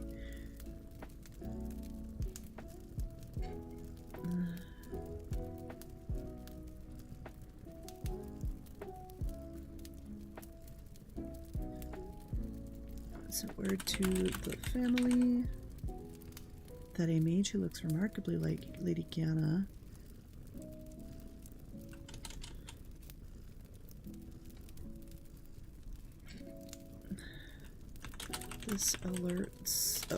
this is of interest to the Lady Helbor. I spelled it wrong. To the Lady Helbor, who hires an investigator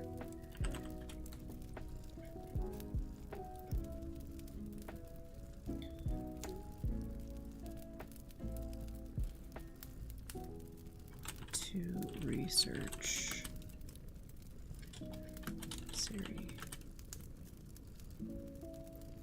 After confirming her identity, Sari receives a letter explaining that she is part of the Helbor family.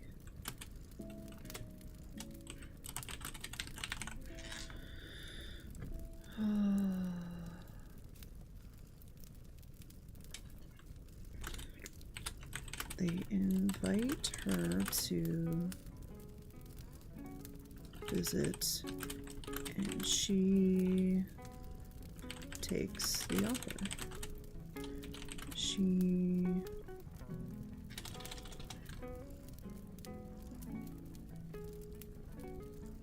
thinking about the kind of magic library she would have access to.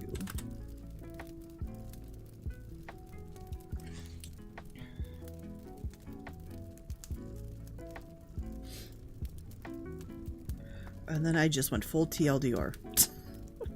Good God.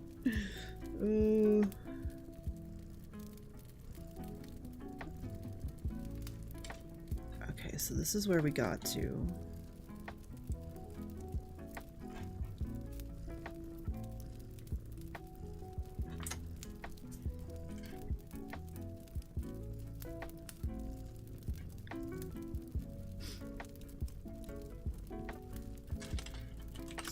They'll have to keep searching.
Okay, 30 seconds left on the break.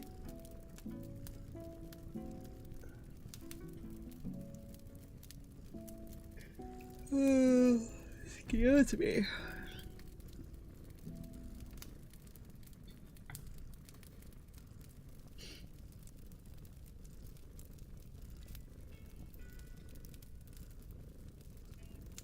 It's 8:05, so we have one more of this, and one more writing session, and then I will end the stream.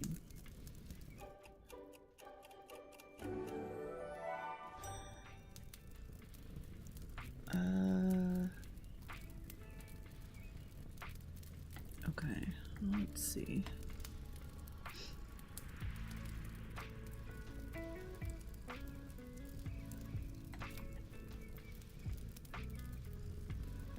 You have a 20-minute writing session right now. So if you're working alongside the stream, it is time to do the thing.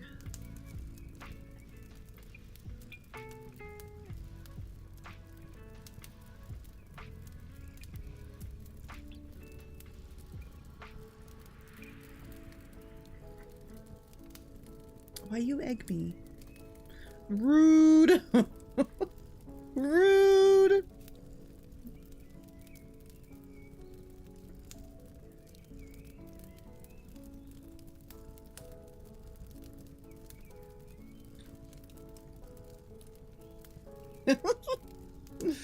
The shine. The shine.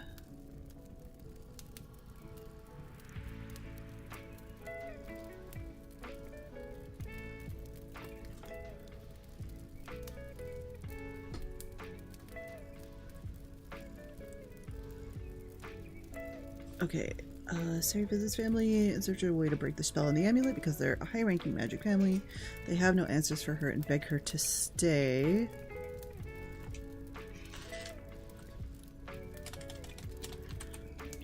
Sari and Vivia. I'm trying to remember where...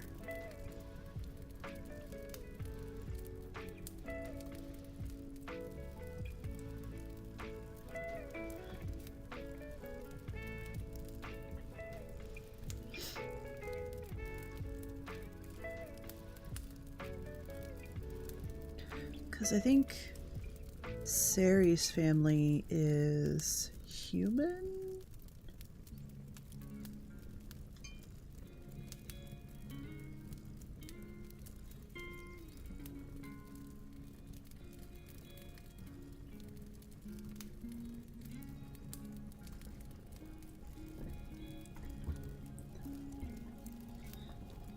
Okay.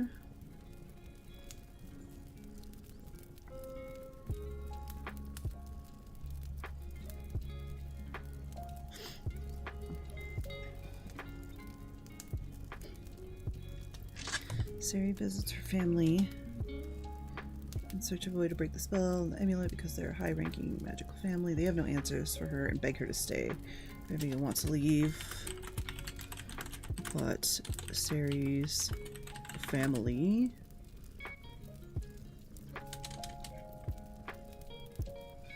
so this is going to be like a whole arc in itself, I think.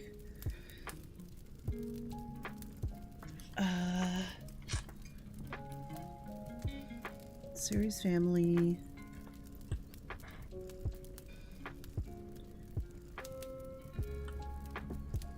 basically captures them. Holds them hostage. They try to separate the two. The amulet always teleports one to another.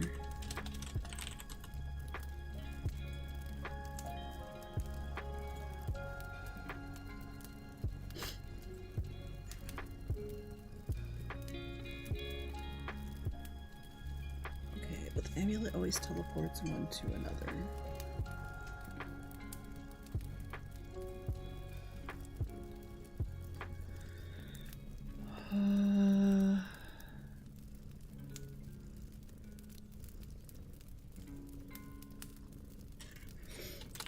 Someone suggests doing away with Vivia.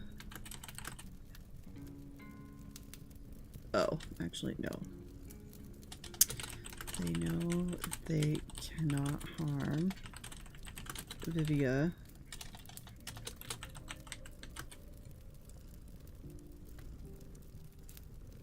Because as a dragon, she could be very destructive, but also harming a dragon cannot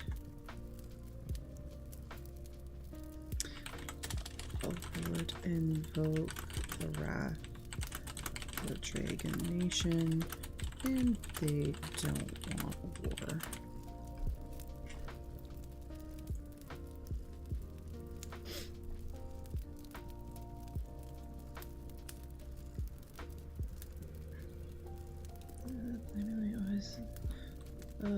The family lesbian week book bundle I mentioned before just passed. Holy shit! That's hilarious. Actually, I love that.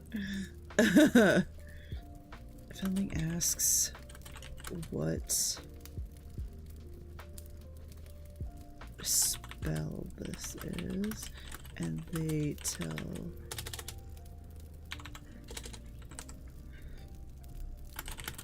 family what is happening.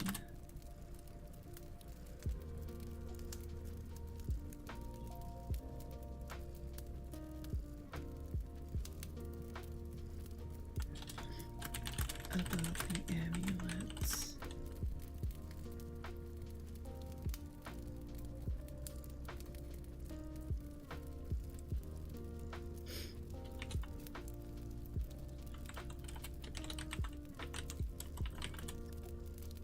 Instructs all available servants and mages to search the libraries. Search any and all libraries for a possible... I got what to write after all. I just needed time to find my way up out of the ouch and company. Aw, you're welcome.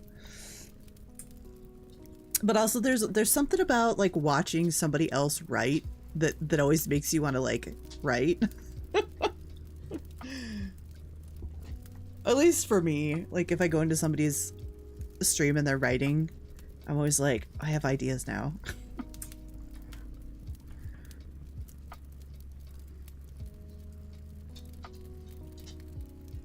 What is, can't I?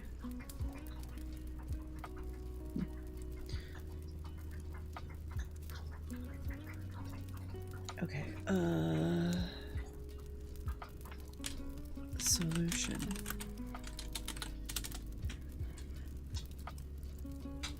Since they know they cannot harm Vivia because as a dragon she could be very destructive, but also harming Dragonite would invoke.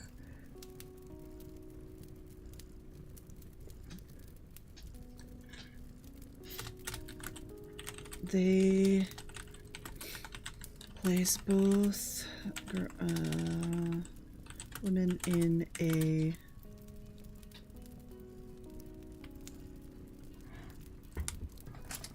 actually what I should do is say they let both Silbana. Okay, hold on. I think she really wants out this time. I'll be right back.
So she actually just wanted to go hoover the kitchen, but I kicked her outside anyway. Like, I got up and she immediately went to my the door that leads to the kitchen, and I was like, I kick you outside, baby dog. Okay. Lady Hellbore instructs all available servants and mages to search any and all libraries for a possible solution, since she does not want her daughter associated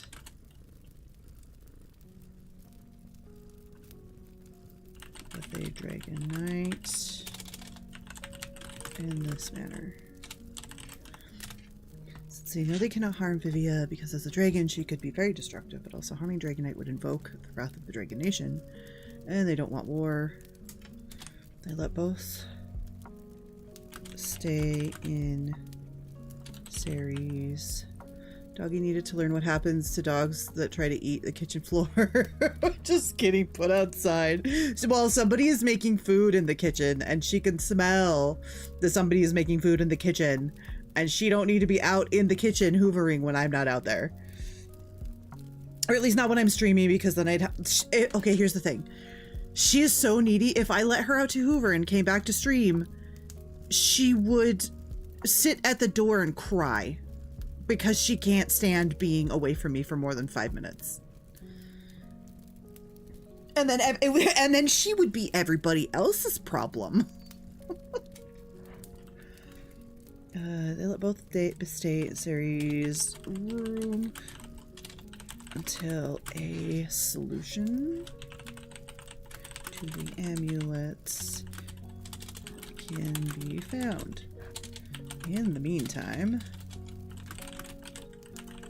Sari and Vivia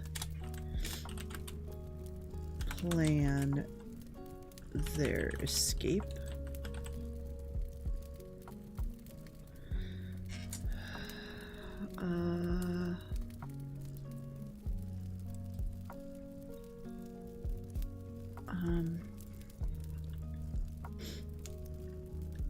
Stories, books hint that there is an answer. Answer in the Atmos Dominion.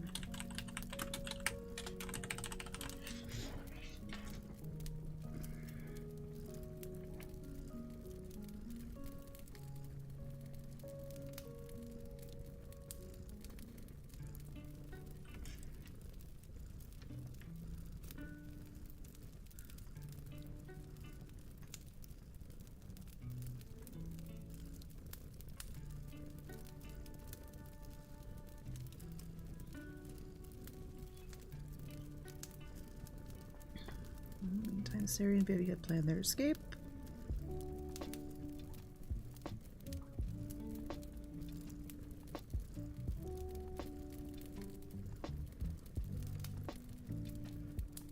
I think I might actually throw this down here. I feel that might be a better flow to the story.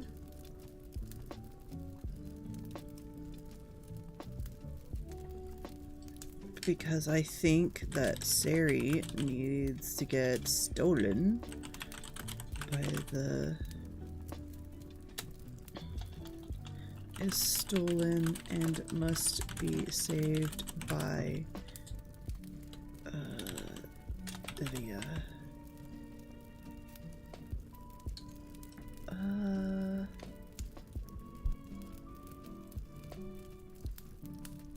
Okay, hold on. I think actually Adurica should arrive right after this. And they should hear that.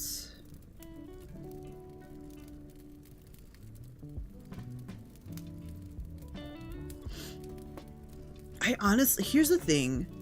I don't know if there is any room in the story for Issei.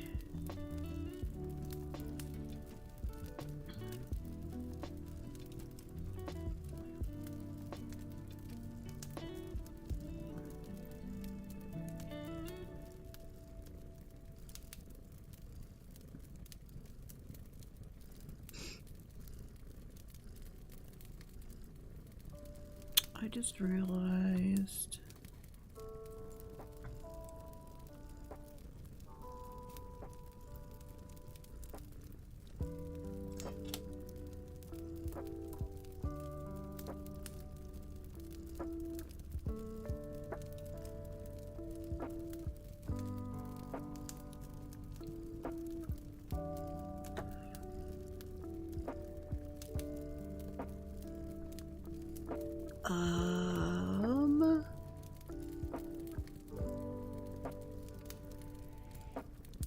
Hold on.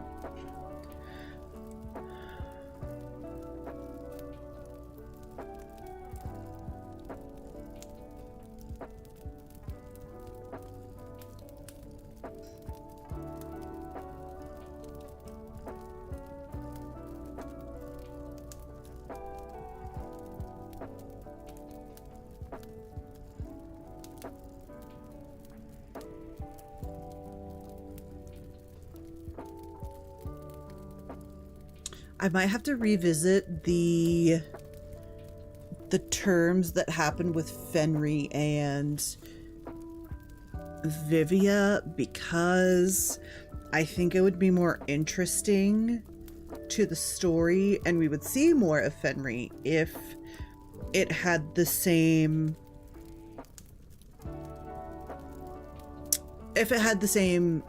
limitations and like everything, like forced teleportation, like a range limit, protecting comrades, like all that stuff.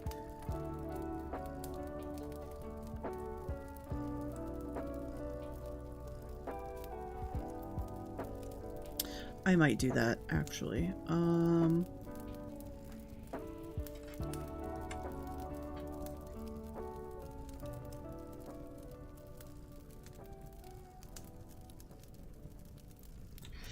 So I might actually do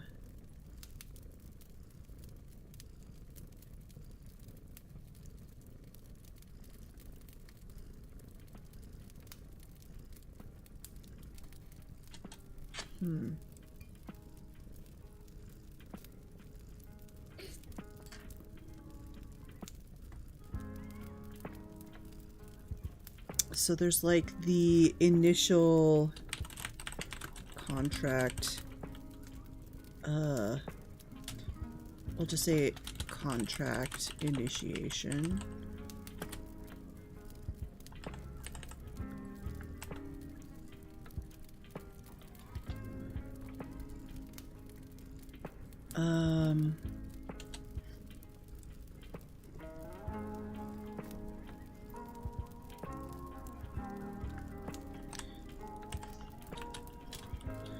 Contract initiation. So there's like an initiating quote-unquote agreement, and then there's like all of the fine prints. That is oh, 5-minute break. 5-minute break for those playing along. Let's see.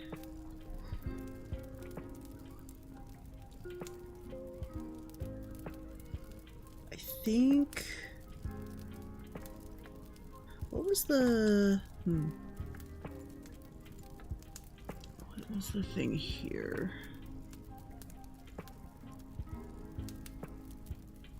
Okay, so they, oops, that's not where I need to go. I need to go back here. So must obey the commands of the master.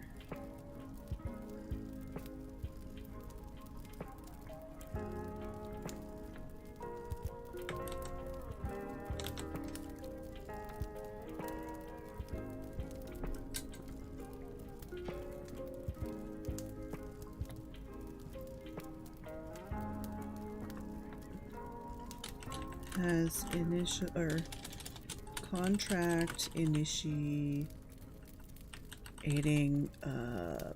agreement, whatever, and then the rest.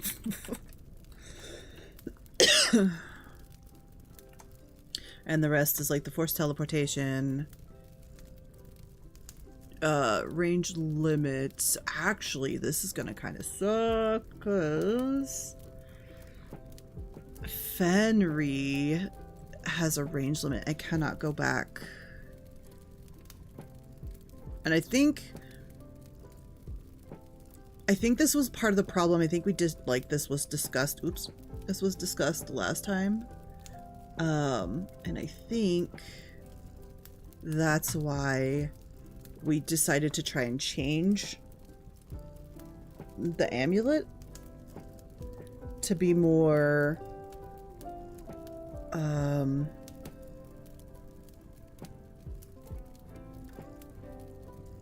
like user specific, I guess.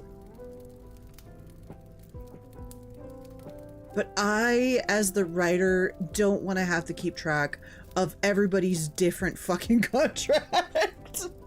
I really don't. So I think what we'll do is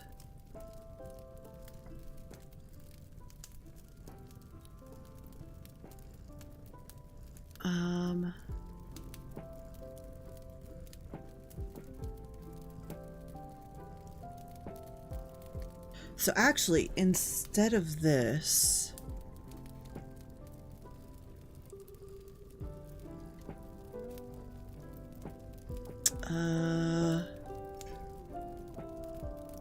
so I guess we're gonna have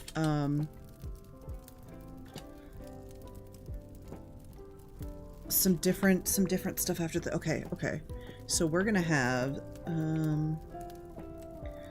Henry offers to do some research back at the Capitol with a report back to her supervisors before realizing that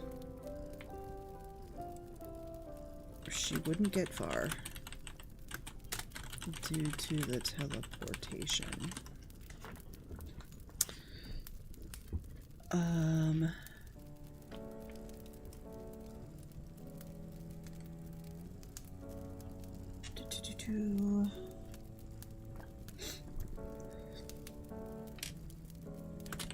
They talk amongst themselves, blah blah blah,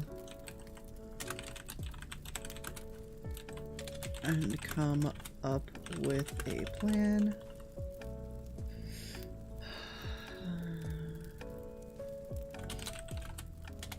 They'll make the trip to the port.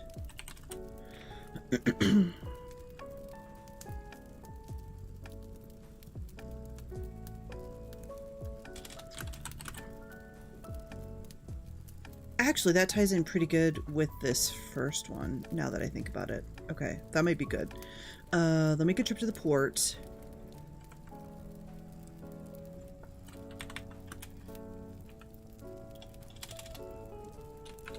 Since Sari has an assignment from her. Alright, 20-minute session, go! Do the right things! Since Sari has an assignment from her, from a professor, and must pick up something anyway. But Vivia must remain undercover.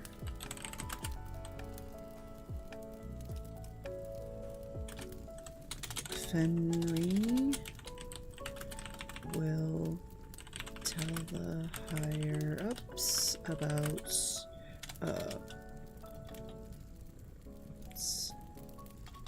a story about Vivia being wounded and still recovering in the and still recovering in the town. But contact has been made, and while Vivia's pride is hurt, she agrees to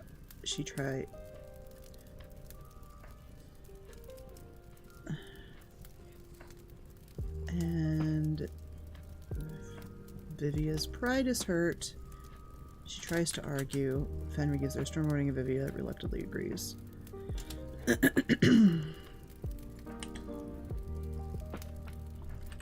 While in the harbor,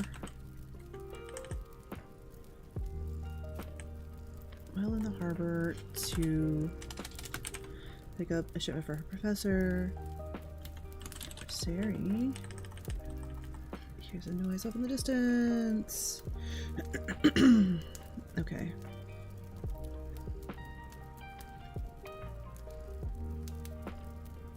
Then they asked Sari if they were returning. Returning to the place they're staying. What spell she used, and she commented that she remembered blah blah blah. She described the spell.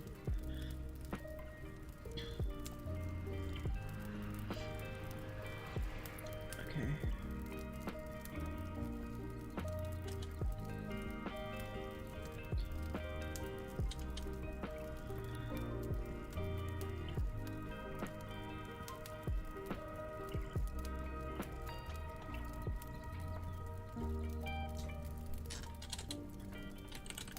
Henry returns at the end of the day.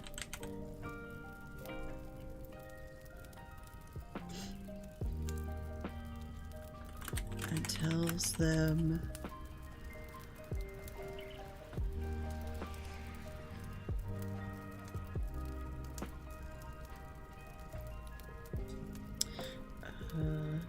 she hadn't found anything yet, but she didn't have a lot of time, so she would go back the next day. She also mentions that Vivia is given leave while she heals, and very considerate of the timer to wait until the last wave of grief had passed before starting. Time to write! Time to write! Write them sorrows away. The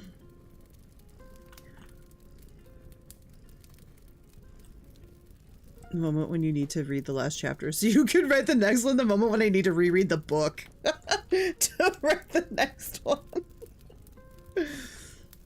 Actually, how many words have I written today? Does it oh, it doesn't tell me. That's some bullshit. I think it's because I'm not writing in the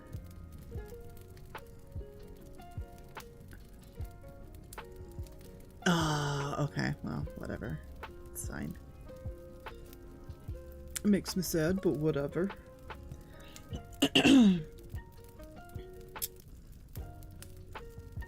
It tells them she hadn't found anything yet, but she didn't have a lot of time, so she would go back the next day. She also mentioned Vivia is given leave while she heals, and Fenry also asked for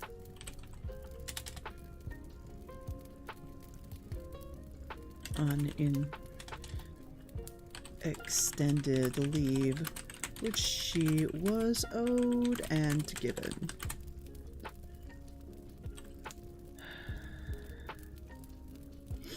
The next day, Fenry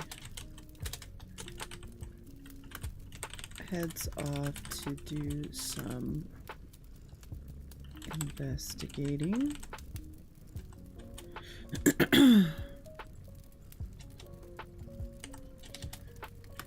While Sari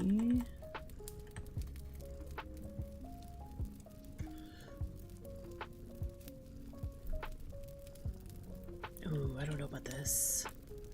Hello, Rebecca. How is it going? I hope you're having a good day today.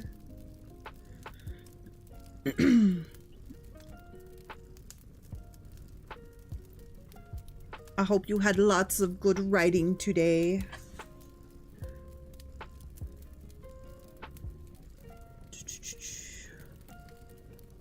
Henry heads off to do some investigating while Sari doing a gather quest. I don't know how this one's gonna go because this has to be done at night. Ooh.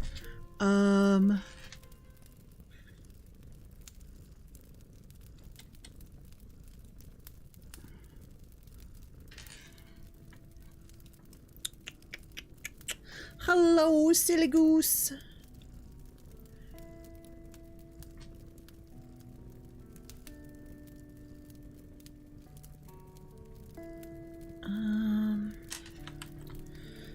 You know, maybe I'll do this one now. Oh, don't forget to hydrate. I just came to say hi before you went to bed. You're not feeling well. Oh no, I'm so sorry. Well, I hope you get some rest and I hope you can feel better. Yes, do the sleeps, do the rest, and feel better. Just drink lots of water. Drink lots and lots of water. It's okay. I'm probably going to end the stream in like half an hour, 20 minutes. So once this writing session is over and the 10-minute break happens. But thanks for saying hi. And I hope you had a good day at least. Okay. Sari remembers she must go and gather items for a specific plant. So the shores. There's an attempted kidnapping of her, and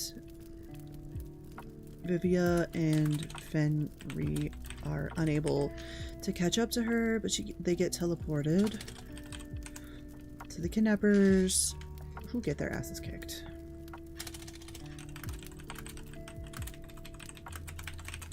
One gets away and they let him go. Okay. Make their way back to the inn where they are staying. Sari still managed to secure the items she was originally tasked to find, as well as finding some additional components for other spells.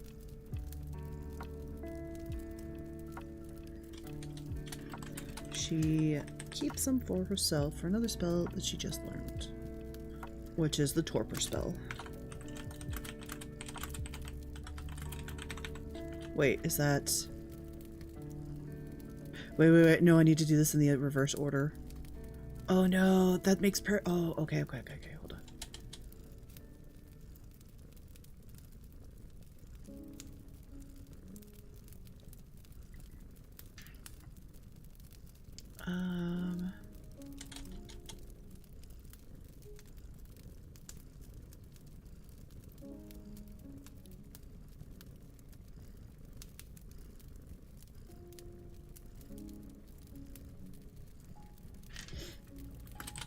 They travel all day, getting to the port in the evening.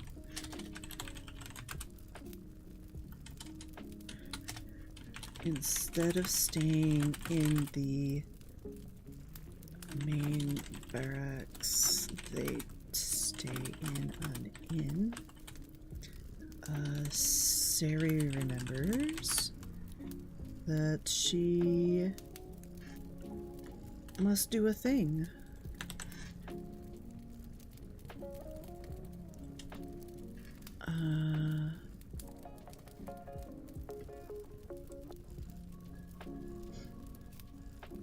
Alright, Sari still has managed. Okay.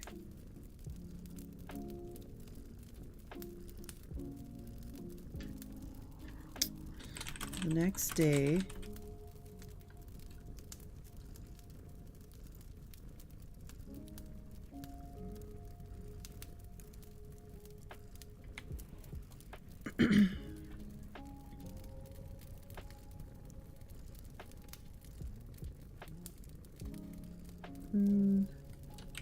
Fenri goes to the... actually, Fenri heads off first. As the...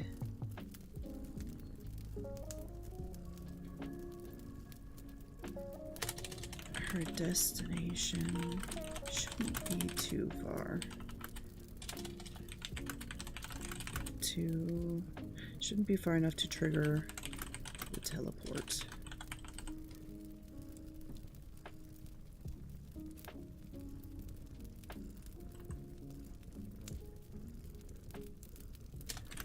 As it's in between the inn and the port where Sari needs to go. Whenever to pick up the shipment for a professor, Sari hears a noise and blah blah blah.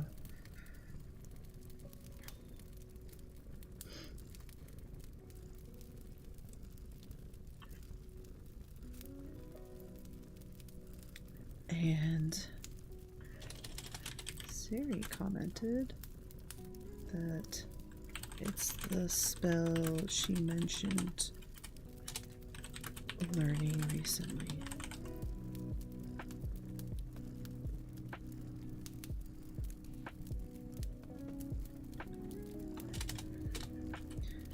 It comes from a spell book.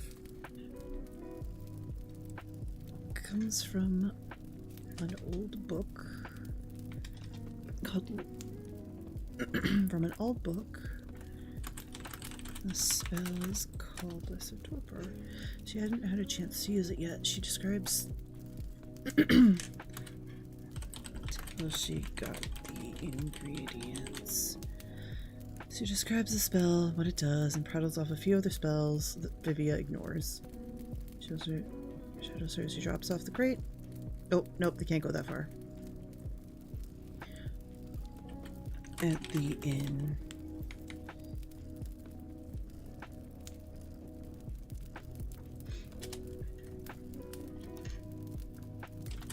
As they make their way back to the inn. Fen returns at the end of the day and tells them she hadn't found anything yet, but so she didn't have a lot of time, so she would go back the next day. She also mentions that Vivia is given leave while she heals, and Fenrir also asks for an extended leave, which she is owed and given. The next day, Fenrir heads off to do some investigating.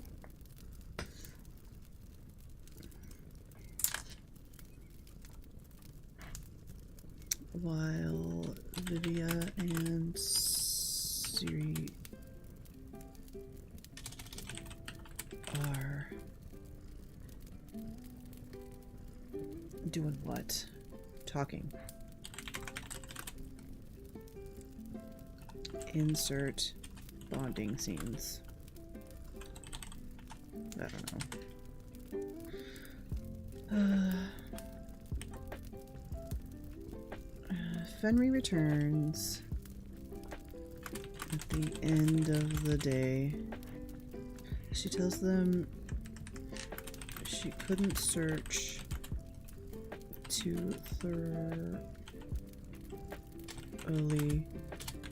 but she asked around to the master magic users and found nothing.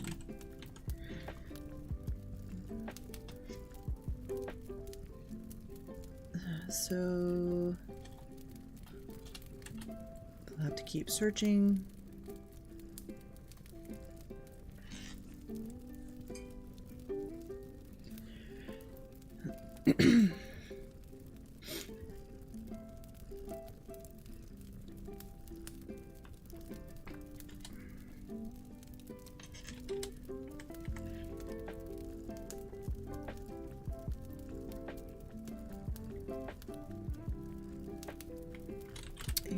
Actually, I will do a few days pass and Fenrir finds nothing from the Master Mages, nor from the library itself.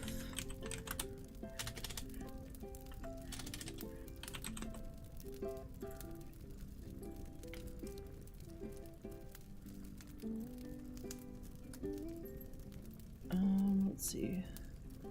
When you find something from the Master Mages nor from the library itself, it seems they'd hit a dead end for now.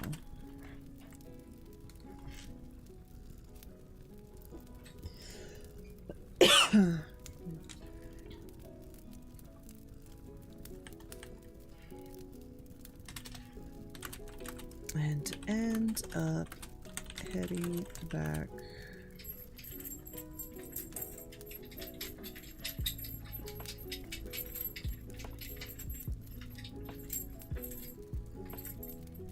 to Fenry's residence in town. Thank you for redeeming the daily. Oh, hi, Pupper. I know. You're so sad. It's okay. You are just a little pupper. Okay, and I'm heading back to Fenry's residence in the town, where they weigh their options.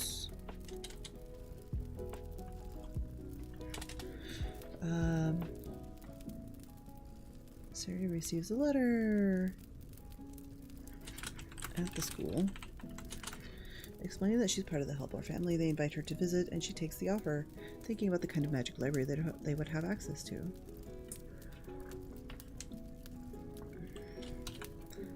The various magic schools slash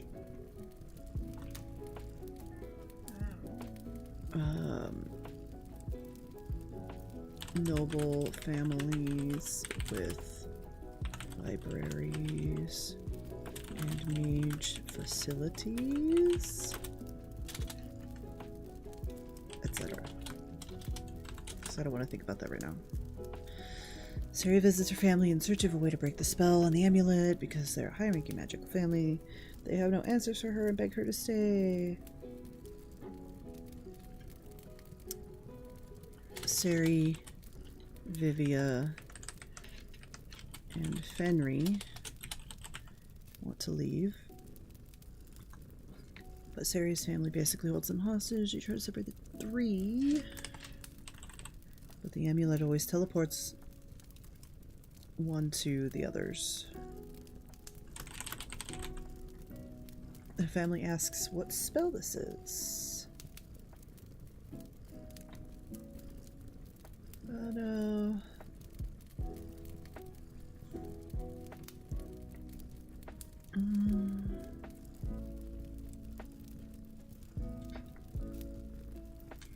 Sari, Fenry, and Vivia plan their escape. And then Odurica arrives.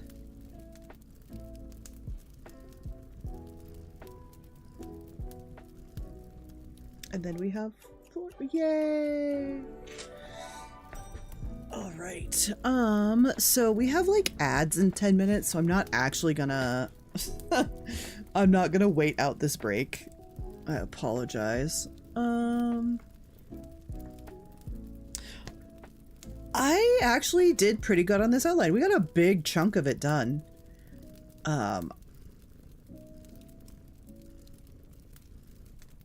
I think that's a pretty good arc right there. Also, I have no idea how long this book is going to be. I'm kind of just working it on vibes. I'm not gonna lie. We're just gonna work it on vibes. If it's shorter than a normal novel, oh well. If it's longer than a normal novel, also oh well. It'll be what it's going to be. But I feel like there's some good room for a lot more shenanigans where we are now.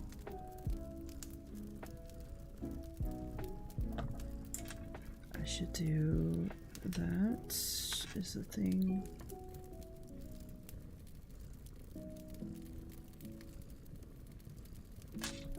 Okay, I'm gonna stop playing with this because we'll just be here forever, and I'm actually really tired and I'm hungry. I'm probably tired because I'm hungry, honestly. Yes, exit the game. All right, what am I doing? Who are we? Where are we going? What is happening?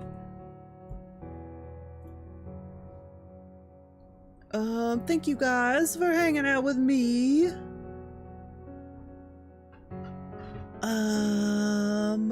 Let's see.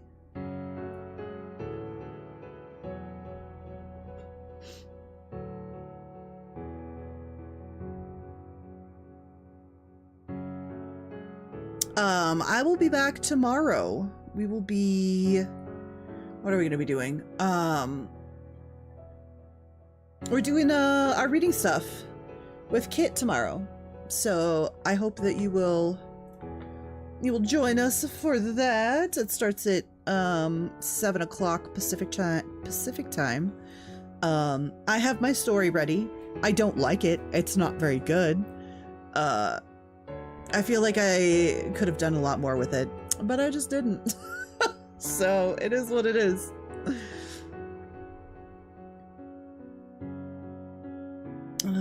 Let's see. Who we got?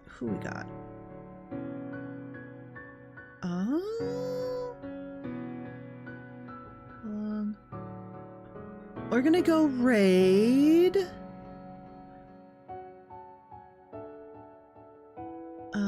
Hold on. Let me see if there's anybody else. 1 second.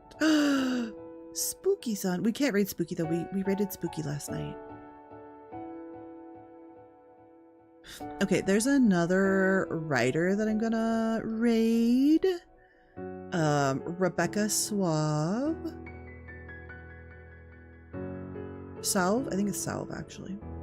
I've lurked in their stream like quite a bit. So we're gonna go raid another writer.